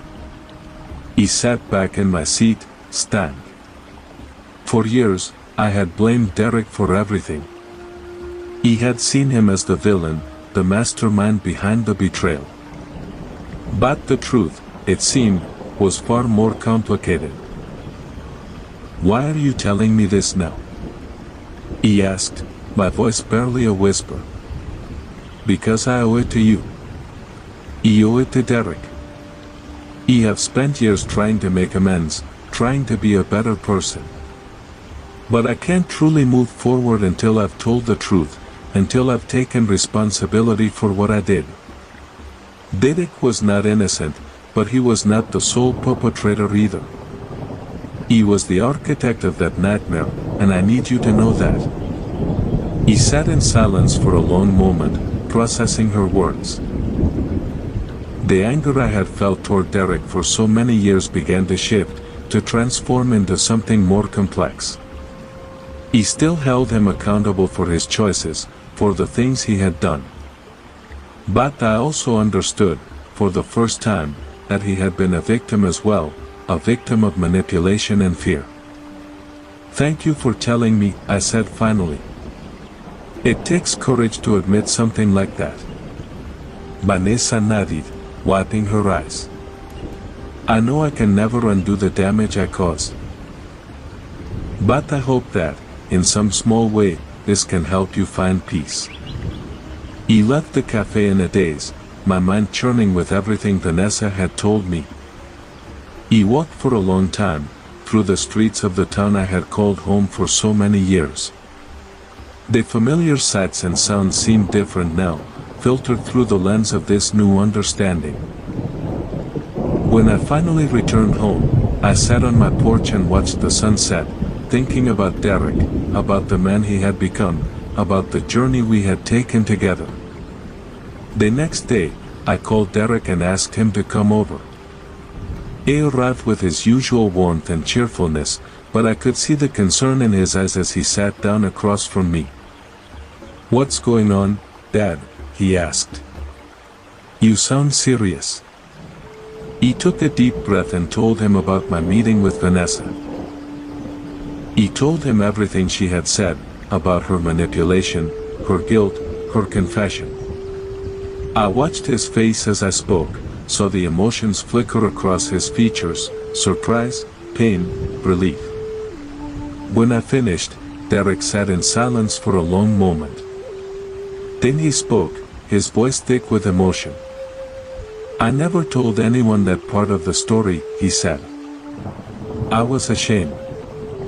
Ashamed that I had let myself be manipulated, ashamed that I had been so weak. He thought if people knew the truth, they would see me as pathetic, not just as a criminal. You were a victim, Derek, I said, reaching across the table to take his hand. Jace, you made choices that were wrong. But you were also manipulated, pushed into a corner by someone who knew exactly how to exploit your fears. That doesn't excuse what you did, but it does help me understand. Derek's eyes filled with tears. I've spent so many years trying to be better, trying to prove that I'm not the man I used to be. And I've always carried the guilt of what I did, even when I couldn't fully explain why I did it.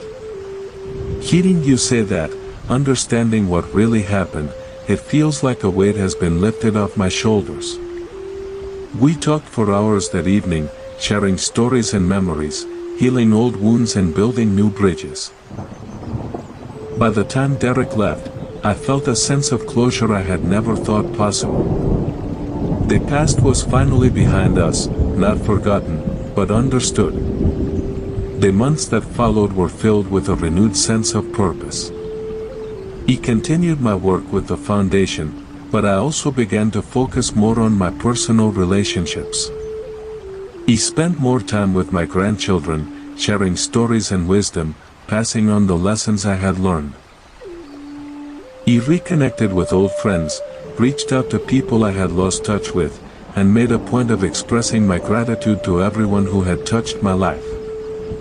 He also started writing my memoirs, chronicling my life from my childhood to the present day. It was a labor of love, a way to preserve my legacy for future generations. One afternoon, while I was sorting through old boxes in my attic, I came across a photograph that stopped me in my tracks. It was a picture of Margaret, young and radiant, holding a baby Derek in her arms. On the back, in her handwriting, were the words, "May you always know how deeply you are loved." He stared at the photograph for a long time, remembering the woman I had loved, the mother of my child.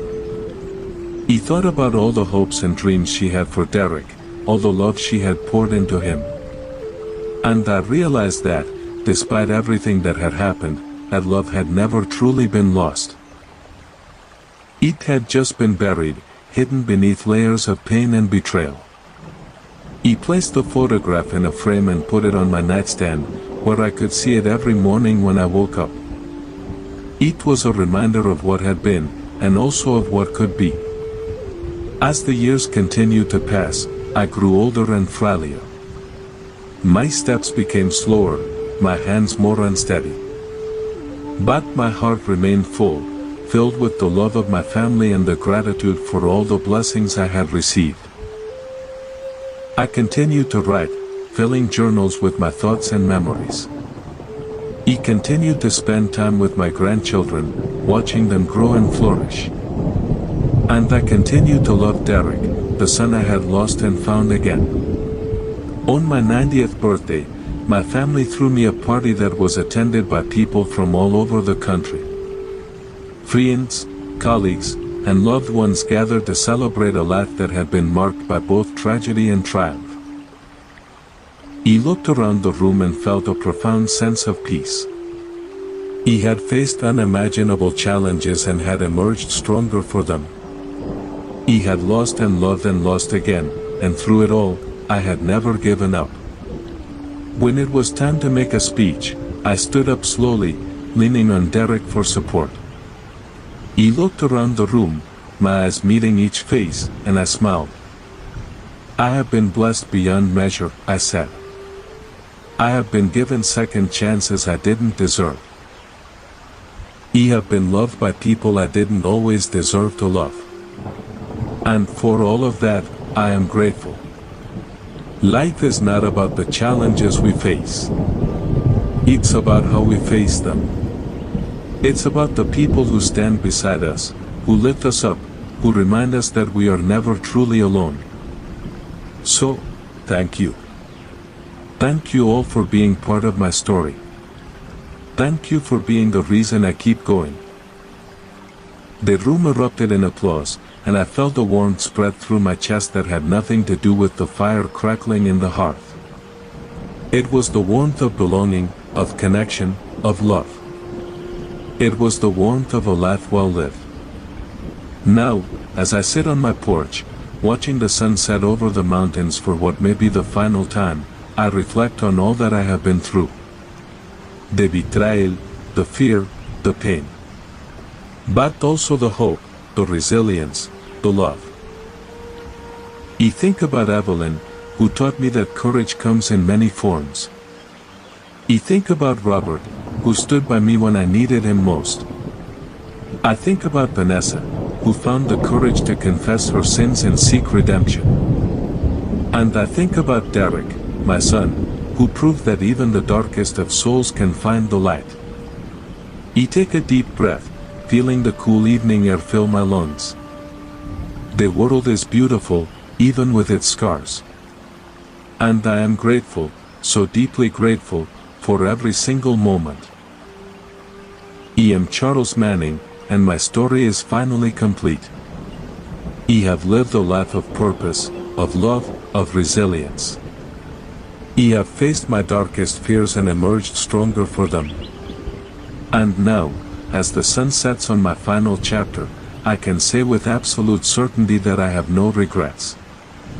The stars are beginning to appear, scattered across the darkening sky like diamonds on velvet. I close my eyes and let the peace of the evening wash over me. The birds are singing their last songs of the day, and the wind is rustling through the trees. I am home. I am safe. I am at peace.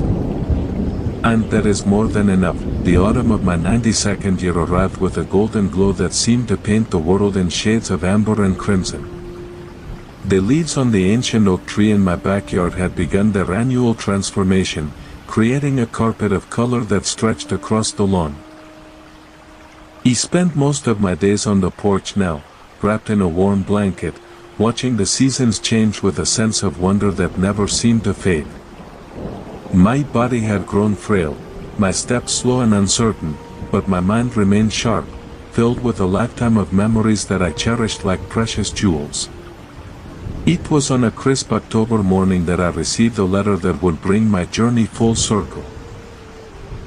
The envelope was plain, addressed in a handwriting I didn't recognize, with a return address from a town I had never heard of. I opened it with trembling hands, my curiosity piqued by the mystery of it all. Inside was a single sheet of paper, yellowed with age, covered in elegant, flowing script. I read the words slowly, my heart pounding in my chest. Dear Amy Manning, you don't know me, but I know you. My name is Sarah Caldwell. I am the granddaughter of Evelyn Patterson. My grandmother spoke of you often, and she always said that you were the kindest man she had ever met. She told me about the day you met at the pharmacy, about the warning she gave you, about the friendship that grew between you. She never forgot you, and neither did I. I am writing to you now because I have something that belongs to you. When my grandmother passed away, she left behind a box of personal effects. Among them was a letter addressed to you, a letter she never had the chance to send.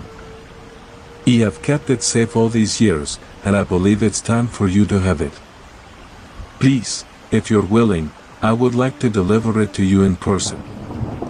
I live in the same town you do, and I would be honored to meet you.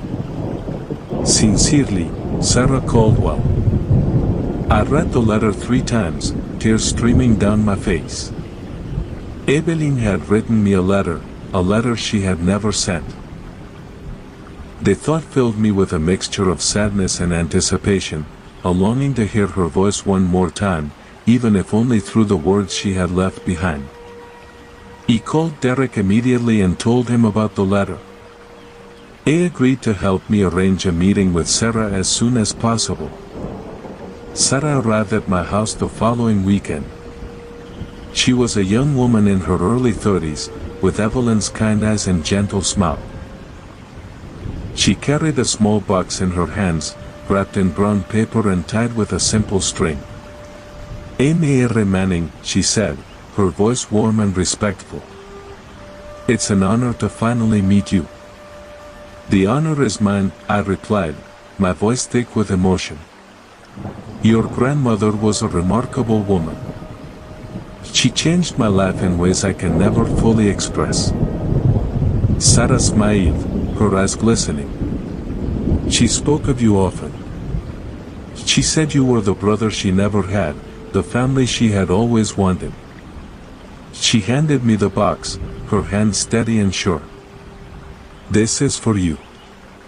I hope it brings you as much comfort as it has brought me." I unwrapped the box slowly, savoring the moment. Inside was a leather-bound journal, identical to the one she had left me years ago, and a sealed envelope addressed to me in Evelyn's handwriting. I opened the envelope with trembling hands and began to read. "My dearest Charles, if you are reading this, then I am no longer with you. I hope that doesn't cause you too much pain, because I want you to know that my life was richer, fuller, and more meaningful because of you. You came into my life at a time when I had given up on hope, when I had convinced myself that the world was a cold and unforgiving place. But you showed me that kindness still exists, that love can be found in the most unexpected places. You showed me that it is never too late to find a friend, a confidant, a soulmate. I want you to know that I never stopped thinking about you, even after I was gone. I think about the laughter we shared, the stories we told, the quiet moments of understanding that passed between us. You were a gift, Charles, a gift I will be grateful for all eternity. I want you to know that I am proud of you. Proud of the man you are, the father you have become, the legacy you have built. You have faced unimaginable challenges and have emerged stronger for them.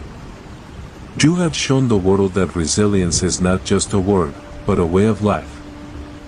I don't have many words left, but I want you to know that I love you. I have always loved you, and I will always love you, even from beyond the grave. Thank you for being my friend. Thank you for being my family. Thank you for being you.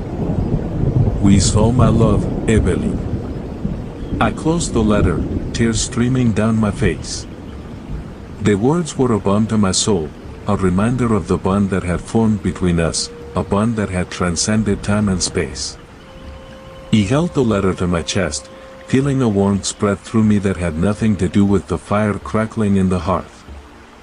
Sarah watched me with a gentle smile, her own eyes filled with tears. "Thank you," I said, my voice barely a whisper. "Thank you for bringing this to me." Sarah nodded, reaching out to take my hand. "She loved you, Mr. Manning. She always did. And I know that somewhere, somehow, she is watching over you with the same love she had when she was alive." We sat in silence for a long moment, two strangers bound by a shared love for an extraordinary woman. Then Sarah stood up, preparing to leave. "I know you're getting older, Mr. Manning. But I hope you know that you are not alone. You have a family, a legacy, and a community that loves you. And you will always have a piece of my grandmother in your heart. That is something no one can ever take away."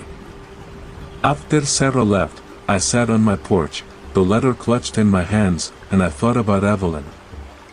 I thought about the day we met, the desperate warning she had given me, the friendship that had blossomed from that chance encounter. He thought about all the moments we had shared, the laughter and the tears, the joy and the sorrow.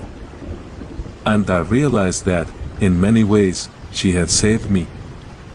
She had given me the courage to fight, the strength to endure, and the hope to keep going. The seasons continued to change, and I continued to grow older. But the letter from Evelyn remained a constant presence in my life, a reminder of the love that had sustained me through the darkest of times. I read it often, letting her words wash over me like a soothing balm. And I wrote back to her, in my own journal, sharing my thoughts and memories, keeping our conversation alive even though she was no longer there to respond. As the years passed, I began to notice a shift in my family. My grandchildren, now adults themselves, had started families of their own. They came to visit often, bringing their children, my great-grandchildren, who filled the house with laughter and joy. I watched them grow, watched them learn, watched them become the people they were meant to be. And I felt a profound sense of pride, knowing that I had played a part in shaping their lives. Derek continued to be a constant presence in my life. He had become a grandfather himself, and he often brought his grandchildren to visit me. We would sit on the porch, sharing stories and memories, passing on the wisdom of the generations. He had become the man I had always hoped he would be, kind, patient, and full of love. And I was grateful, so deeply grateful, for the second chance we had been given. One evening, as the sun set over the mountains, casting long shadows across the yard, Derek turned to me with a serious expression. "Dad, I've been thinking about something. About everything we've been through, the mistakes I made, the journey we've taken together. And I want to say something to you." I turned to face him, my heart full. "What is it, son?" Derek took a deep breath, his eyes filling with tears. "I know I can never make up for what I did. But I want you to know that I am grateful. Grateful for your forgiveness, your patience, your love. You taught me that redemption is possible, that people can change. And I have tried, every single day, to be the man you always believed I could be. I love you, Dad. I have always loved you, even when I didn't show it." He reached out and took his hand, my own eyes filling with tears. "I love you too, Derek. And I am proud of you. Proud of the man you have become, the father you are, the legacy you are building. You have faced your demons and emerged stronger for them. And that, my son, is the greatest gift you could ever give me." We sat in silence, watching the stars appear in the sky, our hearts full of love and gratitude. It was a moment I would never forget, a moment that encapsulated everything we had been through and everything we had become. As I look back on my life now, I realize that it has been a journey marked by both tragedy and triumph. I have faced betrayal and loss, but I have also found love and redemption. I have been hurt by those I trusted most, but I have also been healed by the kindness of strangers. And through it all, I have never given up. I have never stopped believing that tomorrow could be better than today.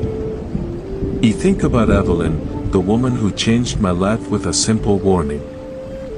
I think about Robert, the friend who stood by me when I needed him most. I think about Vanessa, who found the courage to confess her sins and seek redemption.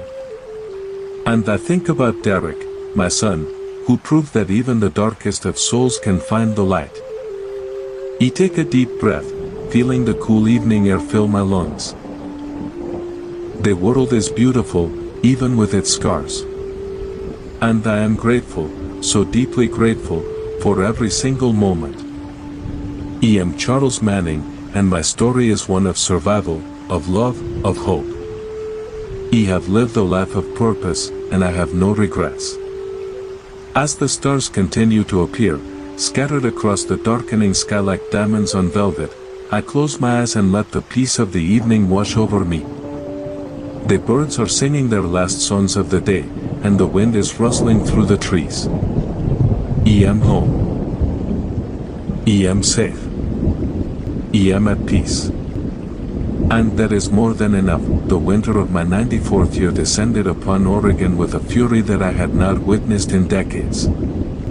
The snow piled high against the windows, and the wind howled through the trees like a mournful spirit. I spent most of my days indoors now, my body too frail to venture out into the bitter cold. But my mind remained sharp, and my heart remained full, filled with the love of my family and the memories of a life well lived. It was on a particularly frigid evening that I received a visitor I never expected. The doorbell rang just as the sun was setting, and Derek went to answer it. I heard a murmur of voices, and then Derek appeared in the doorway of the living room, his expression a mixture of surprise and concern. "Dad, there's someone here to see you. He says he's an old friend." I struggled to my feet, leaning on my cane for support, and made my way to the front door. Standing on the porch, covered in snow and shivering from the cold, was a man I hadn't seen in nearly 60 years. "Henry." I breathed, my voice barely a whisper. The man smiled, his weathered face breaking into a warm, familiar grin. "Hello, Charles. It's been a long time." Henry Thompson had been my best friend in high school. We had grown up together, shared our dreams and our fears, and promised to stay in touch no matter where life took us. But after graduation, we had lost touch, our lives taking different paths. He had often wondered what had become of him, and now, here he was, standing on my doorstep after all these years. "Henry, I can't believe it," I said, pulling him into a hug. Come in, you must be freezing." Derek helped Henry inside, taking his coat and offering him a seat by the fire. He sat across from him, my heart pounding with a mixture of joy and disbelief. "How did you find me?" he asked. Henry smiled, his eyes twinkling. "I saw an article about your foundation in a magazine. He couldn't believe it was you. He had to come see for myself." We talked for hours that night, catching up on 6 decades of missed time. Henry told me about his life, his career as a teacher, his marriage, his children and grandchildren. He told me about the challenges he had faced, the losses he had endured, and the joys he had experienced. And I told him about my life, the good and the bad, the triumphs and the tragedies. As the night wore on, Henry's expression grew more serious. "Charles, there's something I need to tell you. Something I should have told you a long time ago." He leaned forward, my curiosity piqued. "What is it?" Henry took a deep breath, his eyes meeting mine. "Do you remember the summer before we graduated? The summer we spent working at the old mill?" He nodded, the memories flooding back. "Of course I remember. That was the summer we met Margaret." Henry nodded slowly. "Yes. And it was also the summer I made a mistake. A mistake that I've carried with me for all these years." He felt a cold knot form in my stomach. "What are you talking about, Henry?" Henry's eyes filled with tears. "I was in love with Margaret, Charles. He was in love with her from the moment I saw her. And when I found out that you two were together, I was jealous. So jealous that I did something I'm not proud of. I told her a lie about you. He told her that you had been seeing someone else, that you weren't serious about her. He don't know why I did it. He was young and foolish and consumed by my own selfishness." He sat back in my chair, stunned. For a moment, I couldn't speak. The betrayal, the years of wondering, the secrets that had been buried for so long. "She never told me," I finally managed. She never said a word. Henry shook his head. She confronted me about it, years later. She told me that she had never believed my lie, as she had known me well enough to see through it. But she also told me that it had hurt her deeply, that it had made her question the people she trusted. I've carried that guilt with me ever since. I've spent my whole life trying to make up for it, trying to be a better person. And I wanted to apologize to you, face to face, before it was too late. He sat in silence, processing his words. The anger I expected to feel never came. Instead, I felt a strange sense of peace. Henry, I said slowly. You were young. We all made mistakes when we were young. And Margaret, she never held it against you. She loved you, in her own way. She always spoke of you with fondness. Henry's eyes filled with tears. I don't deserve your forgiveness, Charles. Maybe not, I said. But I'm giving it to you anyway. Life is too short to hold on to grudges. And I've learned, through all my years, that forgiveness is not about the other person. It's about finding peace for yourself. Henry stayed with us for a few days, and we spent the time reconnecting, sharing stories, and reminiscing about the old days. It was a gift, an unexpected blessing that reminded me of the importance of connection, of reaching out, of letting go of the past. When he finally left, I felt a sense of closure I hadn't known I needed. The last loose thread of my past had finally been tied. The years continued to pass, each one bringing new challenges and new blessings. My health declined, my body growing weaker with each passing season. But my spirit remained strong, sustained by the love of my family and the memories of a life well lived. I continued to write, filling journals with my thoughts and reflections, leaving a legacy for future generations.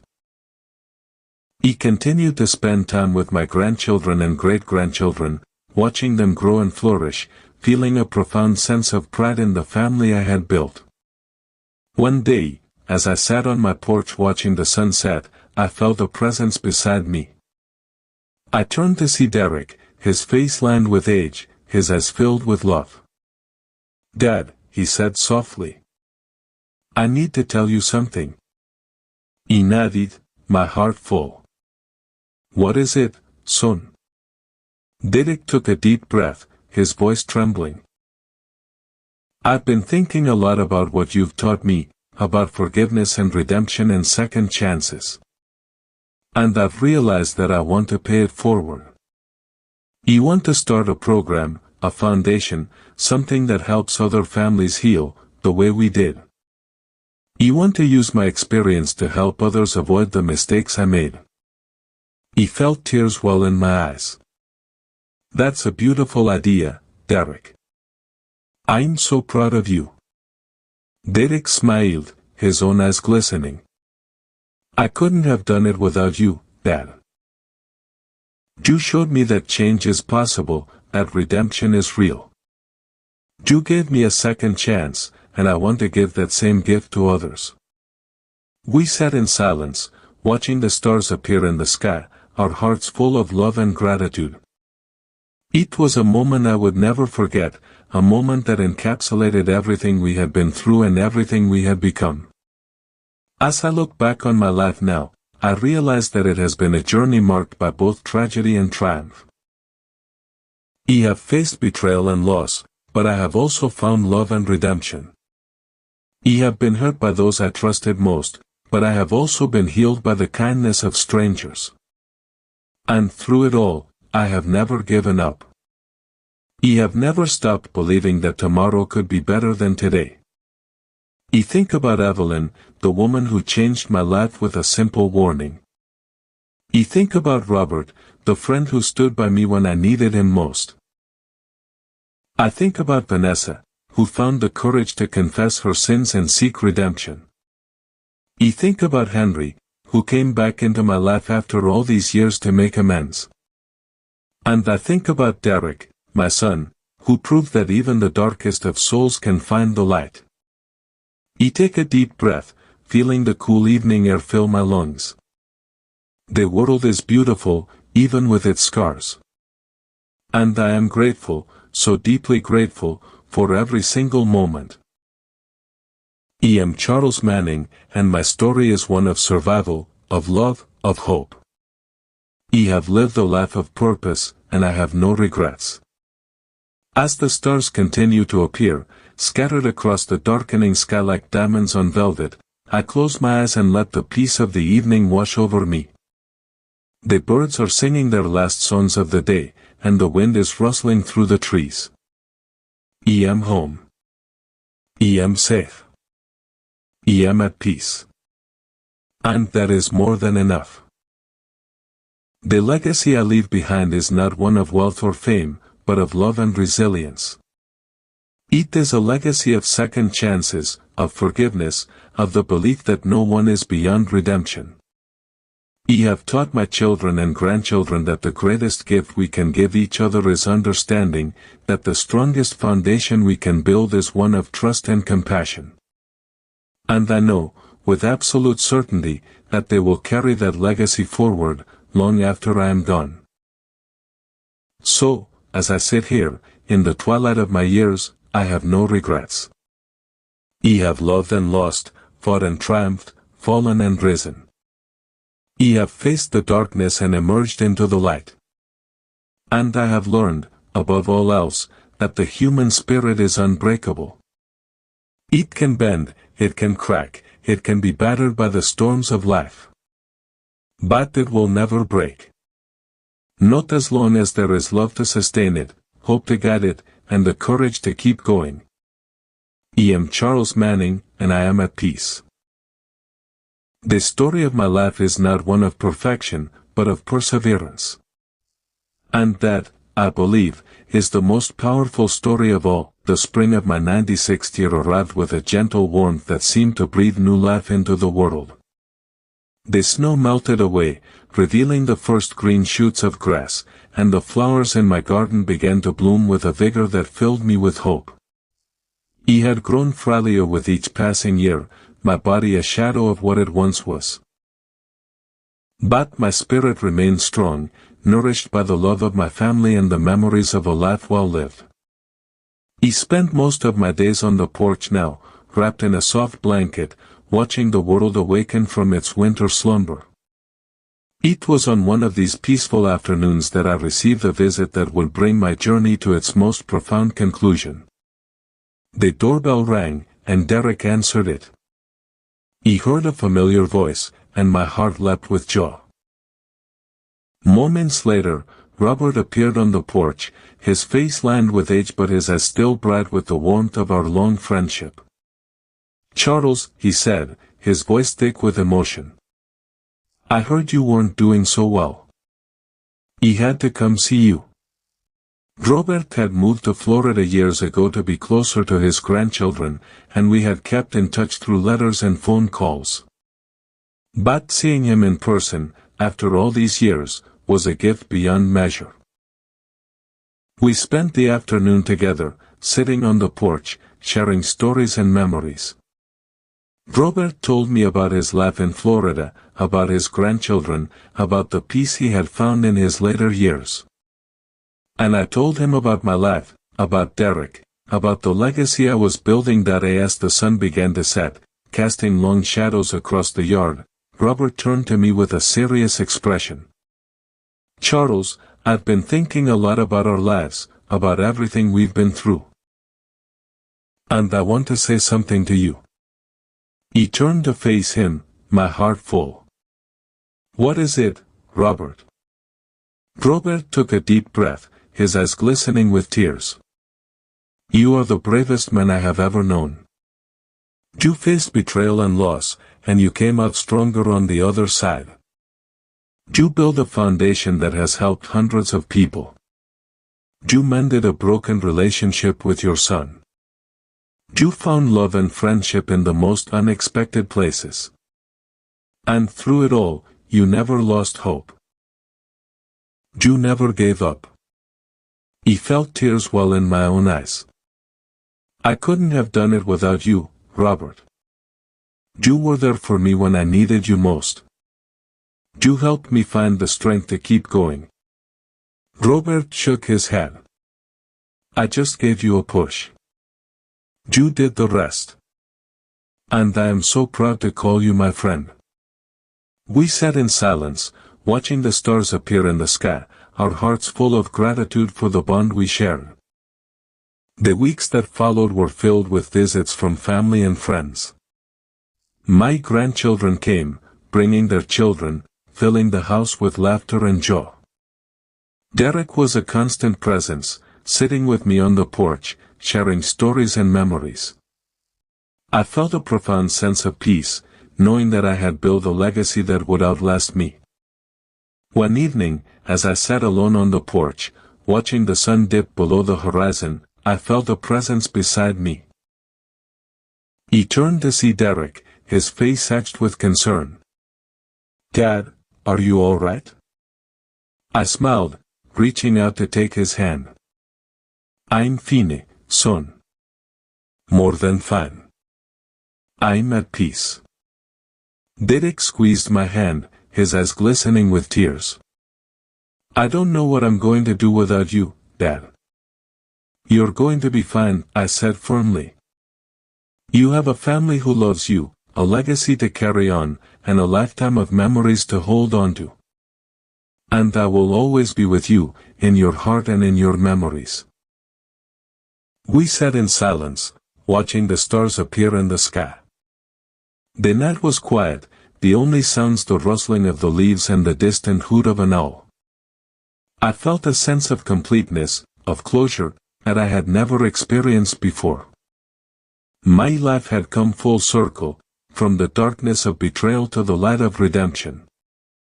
And I had no regrets. The next morning, I woke up feeling strangely light, as if a weight had been lifted from my shoulders. I got dressed slowly, taking my time, savoring the simple act of getting ready for the day. I walked out onto the porch and sat in my favorite chair, watching the sun rise over the mountains. The world was bathed in a golden glow, and the birds were singing their morning songs. I felt a profound sense of peace wash over me, and I knew, with absolute certainty, that my time had come. I closed my eyes, letting the warmth of the sun wash over me. I thought about Margaret, about the love we had shared. I thought about Evelyn, about the friendship that had saved me. I thought about Derek, about the man he had become. And I felt a sense of gratitude so deep it took my breath away. I was ready. Derek found me a few hours later, still sitting in my chair, a peaceful smile on my face. He knew, before he even reached me, that I was gone. He knelt beside me, taking my hand, his tears falling onto the worn wood of the porch. Goodbye, Dad, he whispered. Thank you for everything. He stayed with me for a long time, holding my hand, saying his goodbyes. And then he called the family, and they gathered around me, their hearts full of love and sorrow. The funeral was a celebration of my life, a gathering of all the people I had loved and who had loved me. Derek spoke, his voice steady and full of emotion. He told the story of our journey, of the betrayal and the redemption, of the second chances we had been given.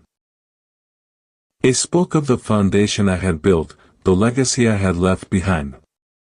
And he made a promise to carry on my work, to continue fighting for the rights of the elderly, to ensure that no one would ever suffer the way I had suffered.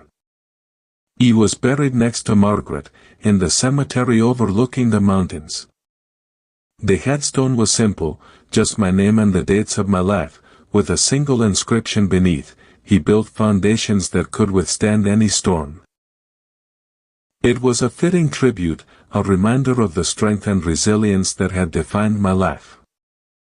In the months that followed, Derek threw himself into the work of the foundation with renewed vigor. He expanded its reach, creating programs to help families heal from betrayal and abuse. He wrote a book about our journey, sharing our story with the world, hoping to inspire others to find hope in the darkest of times. And he never forgot the lessons I had taught him, the importance of forgiveness, the power of redemption, the strength of love. As I look back on my life now, from the peace of eternity, I realize that it was a journey marked by both tragedy and triumph. He faced betrayal and loss, but I also found love and redemption. He was hurt by those I trusted most, but I was also healed by the kindness of strangers. And through it all, I never gave up. He never stopped believing that tomorrow could be better than today. I think about Evelyn, the woman who changed my life with a simple warning. I think about Robert, the friend who stood by me when I needed him most. I think about Vanessa, who found the courage to confess her sins and seek redemption. I think about Henry, who came back into my life after all these years to make amends. And I think about Derek, my son, who proved that even the darkest of souls can find the light. My legacy is not one of wealth or fame, but of love and resilience. It is a legacy of second chances, of forgiveness, of the belief that no one is beyond redemption. I have taught my children and grandchildren that the greatest gift we can give each other is understanding, that the strongest foundation we can build is one of trust and compassion. And I know, with absolute certainty, that they will carry that legacy forward, long after I am gone.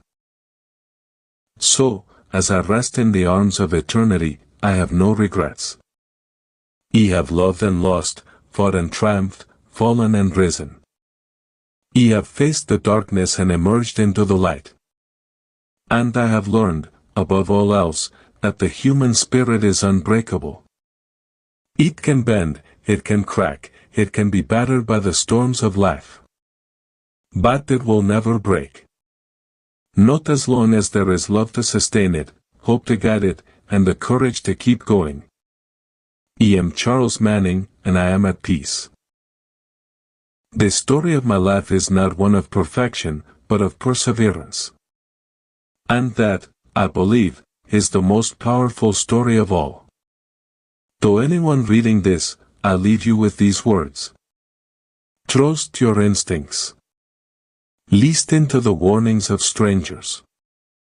And never, ever give up on the people you love. Because redemption is possible, even in the darkest of times. And the greatest gift we can give each other is the belief that change is possible, that forgiveness is real, and that love will always find a way. The years have passed like whispers in the wind, and I have found myself in a place beyond time, beyond pain, beyond the limitations of flesh and bone. From here, I can see everything clearly. I can see the threads of my life weaving together into a tapestry that is more beautiful than I ever could have imagined. I am Charles Manning, and this is the final chapter of my story. Margaret was waiting for me when I arrived. She looked just as she did the day I fell in love with her, her eyes bright with laughter, her smile warm and inviting. She took my hand, and we walked together through a garden that stretched on forever, filled with flowers that bloomed in colors I had never seen before. It was peaceful, serene, a place where all the pain and sorrow of my earthly life melted away. You did well, Charles, she said, her voice like music. You faced so much darkness, and you never let it extinguish your light. He squeezed her hand, feeling a joy I had not felt in decades. I had you with me, Margaret. In my heart, always. That gave me the strength to keep going. She smiled, her eyes shining with tears of happiness. I know. And I am so proud of you. We walked together through the garden, and she showed me all the moments I had missed, the moments I had been too busy or too hurt to fully appreciate. I saw my grandchildren growing up, their laughter filling the air. I saw Derek becoming the man I had always known he could be, leading the foundation with passion and purpose. I saw the people I had helped, their lives transformed by the work of the foundation. And I saw Evelyn, standing in the distance, waving at me with a smile that lit up the world. Go to her, Margaret said gently. She's been waiting for you. I walked toward Evelyn, my heart full. She looked younger, healthier, her eyes bright with the same warmth I had come to love. Charles, she said, pulling me into a hug. I've missed you. I've missed you too, I said, my voice thick with emotion. Thank you for everything, Evelyn. You saved my life. She shook her head, her eyes glistening. You saved yourself, Charles. He just pointed you in the right direction. We sat together on a bench overlooking a shimmering lake, watching the ripples dance across the surface. Evelyn told me about her life here, about the peace she had found. And I told her about my life, about Derek, about the foundation, about all the people I had loved and lost. It was a conversation that could have lasted forever, and in a way, it did. As the sun began to set over the lake, painting the sky in shades of gold and crimson, I felt a hand on my shoulder. He turned to see Robert, smiling at me with the same warmth he had always shown me. Come on, Charles, he said. There's someone else who wants to see you. He followed him through the garden, past the flowers and the trees, until we reached a clearing where a man was standing, his back to me. He knew him instantly, even before he turned around. It was Derek, not the Derek I had known in life, but a younger version, the boy I had raised, the boy I had loved. Dad, he said, his voice breaking. I'm so sorry. For everything. He walked toward him and pulled him into a hug. There's nothing to forgive, son. You made mistakes, but you made up for them. You became the man I always knew you could be. Derek cried in my arms, letting go of all the pain and guilt he had carried for so long. And I held him, feeling the weight of his burdens lift away. We spent the evening together, the three of us, sharing stories and memories, laughing and crying. It was a gift, a moment of pure, unadulterated joy. And I knew, with absolute certainty, that this was what I had been working toward my entire life. This was the peace I had earned. The next day, I walked through the garden with Margaret, hand in hand. What happens now? He asked. She smiled, her eyes full of love. Whatever you want, Charles. The beauty of this place is that you can do anything, be anything. You can watch over your family, guide them from afar. You can explore new worlds, learn new things. Or you can simply rest, and let the peace of eternity wash over you. He thought about it for a moment, and then I smiled. I think I'd like to watch over my family. At least for a while. Margaret nodded, her smile brightening. I thought you might say that. And so, from my place beyond the veil, I watch over the ones I love. I see Derek carrying on my work, his passion and dedication inspiring others. I see my grandchildren building their own families, passing on the lessons I taught them. I see the foundation growing, helping more and more people find their way out of the darkness. And I see Evelyn, Robert, and all the others who have gone before me, waiting for me to join them when the time is right. But for now, I am content to watch, to guide, to be a silent presence in the lives of those I love. I am not gone, not really. I live on in the memories, in the lessons, in the legacy I left behind. I am Charles Manning, and my story is not over. It is woven into the fabric of every life I touched, every heart I healed, every soul I helped find its way. So to anyone reading this, I leave you with these words. Life is a journey, full of twists and turns, joys and sorrows. But no matter how dark the path may seem, there is always light ahead. Trust in the kindness of strangers. Believe in the power of forgiveness. And never, ever give up on the people you love. Because redemption is possible, even in the darkest of times. And the greatest gift we can give each other is the belief that change is possible, that forgiveness is real, and that love will always find a way. I am Charles Manning, and I am at peace. My story is complete, but the lessons it holds will live on forever. May you find your own peace, your own redemption, your own light in the darkness. And may you always remember that you are never truly alone. He will be watching over you, guiding you, and cheering you on from afar. The stars are shining bright, scattered across the heavens like diamonds on velvet. The world is beautiful, even with its scars. And I am grateful, so deeply grateful, for every single moment of my life. I have loved and lost, fought and triumphed, fallen and risen. And I have found my way home. This is the final part of my story. But it is also the beginning of something new, something eternal, something filled with love and light. I am Charles Manning, and I have finally found my peace. May you find yours too. Day in.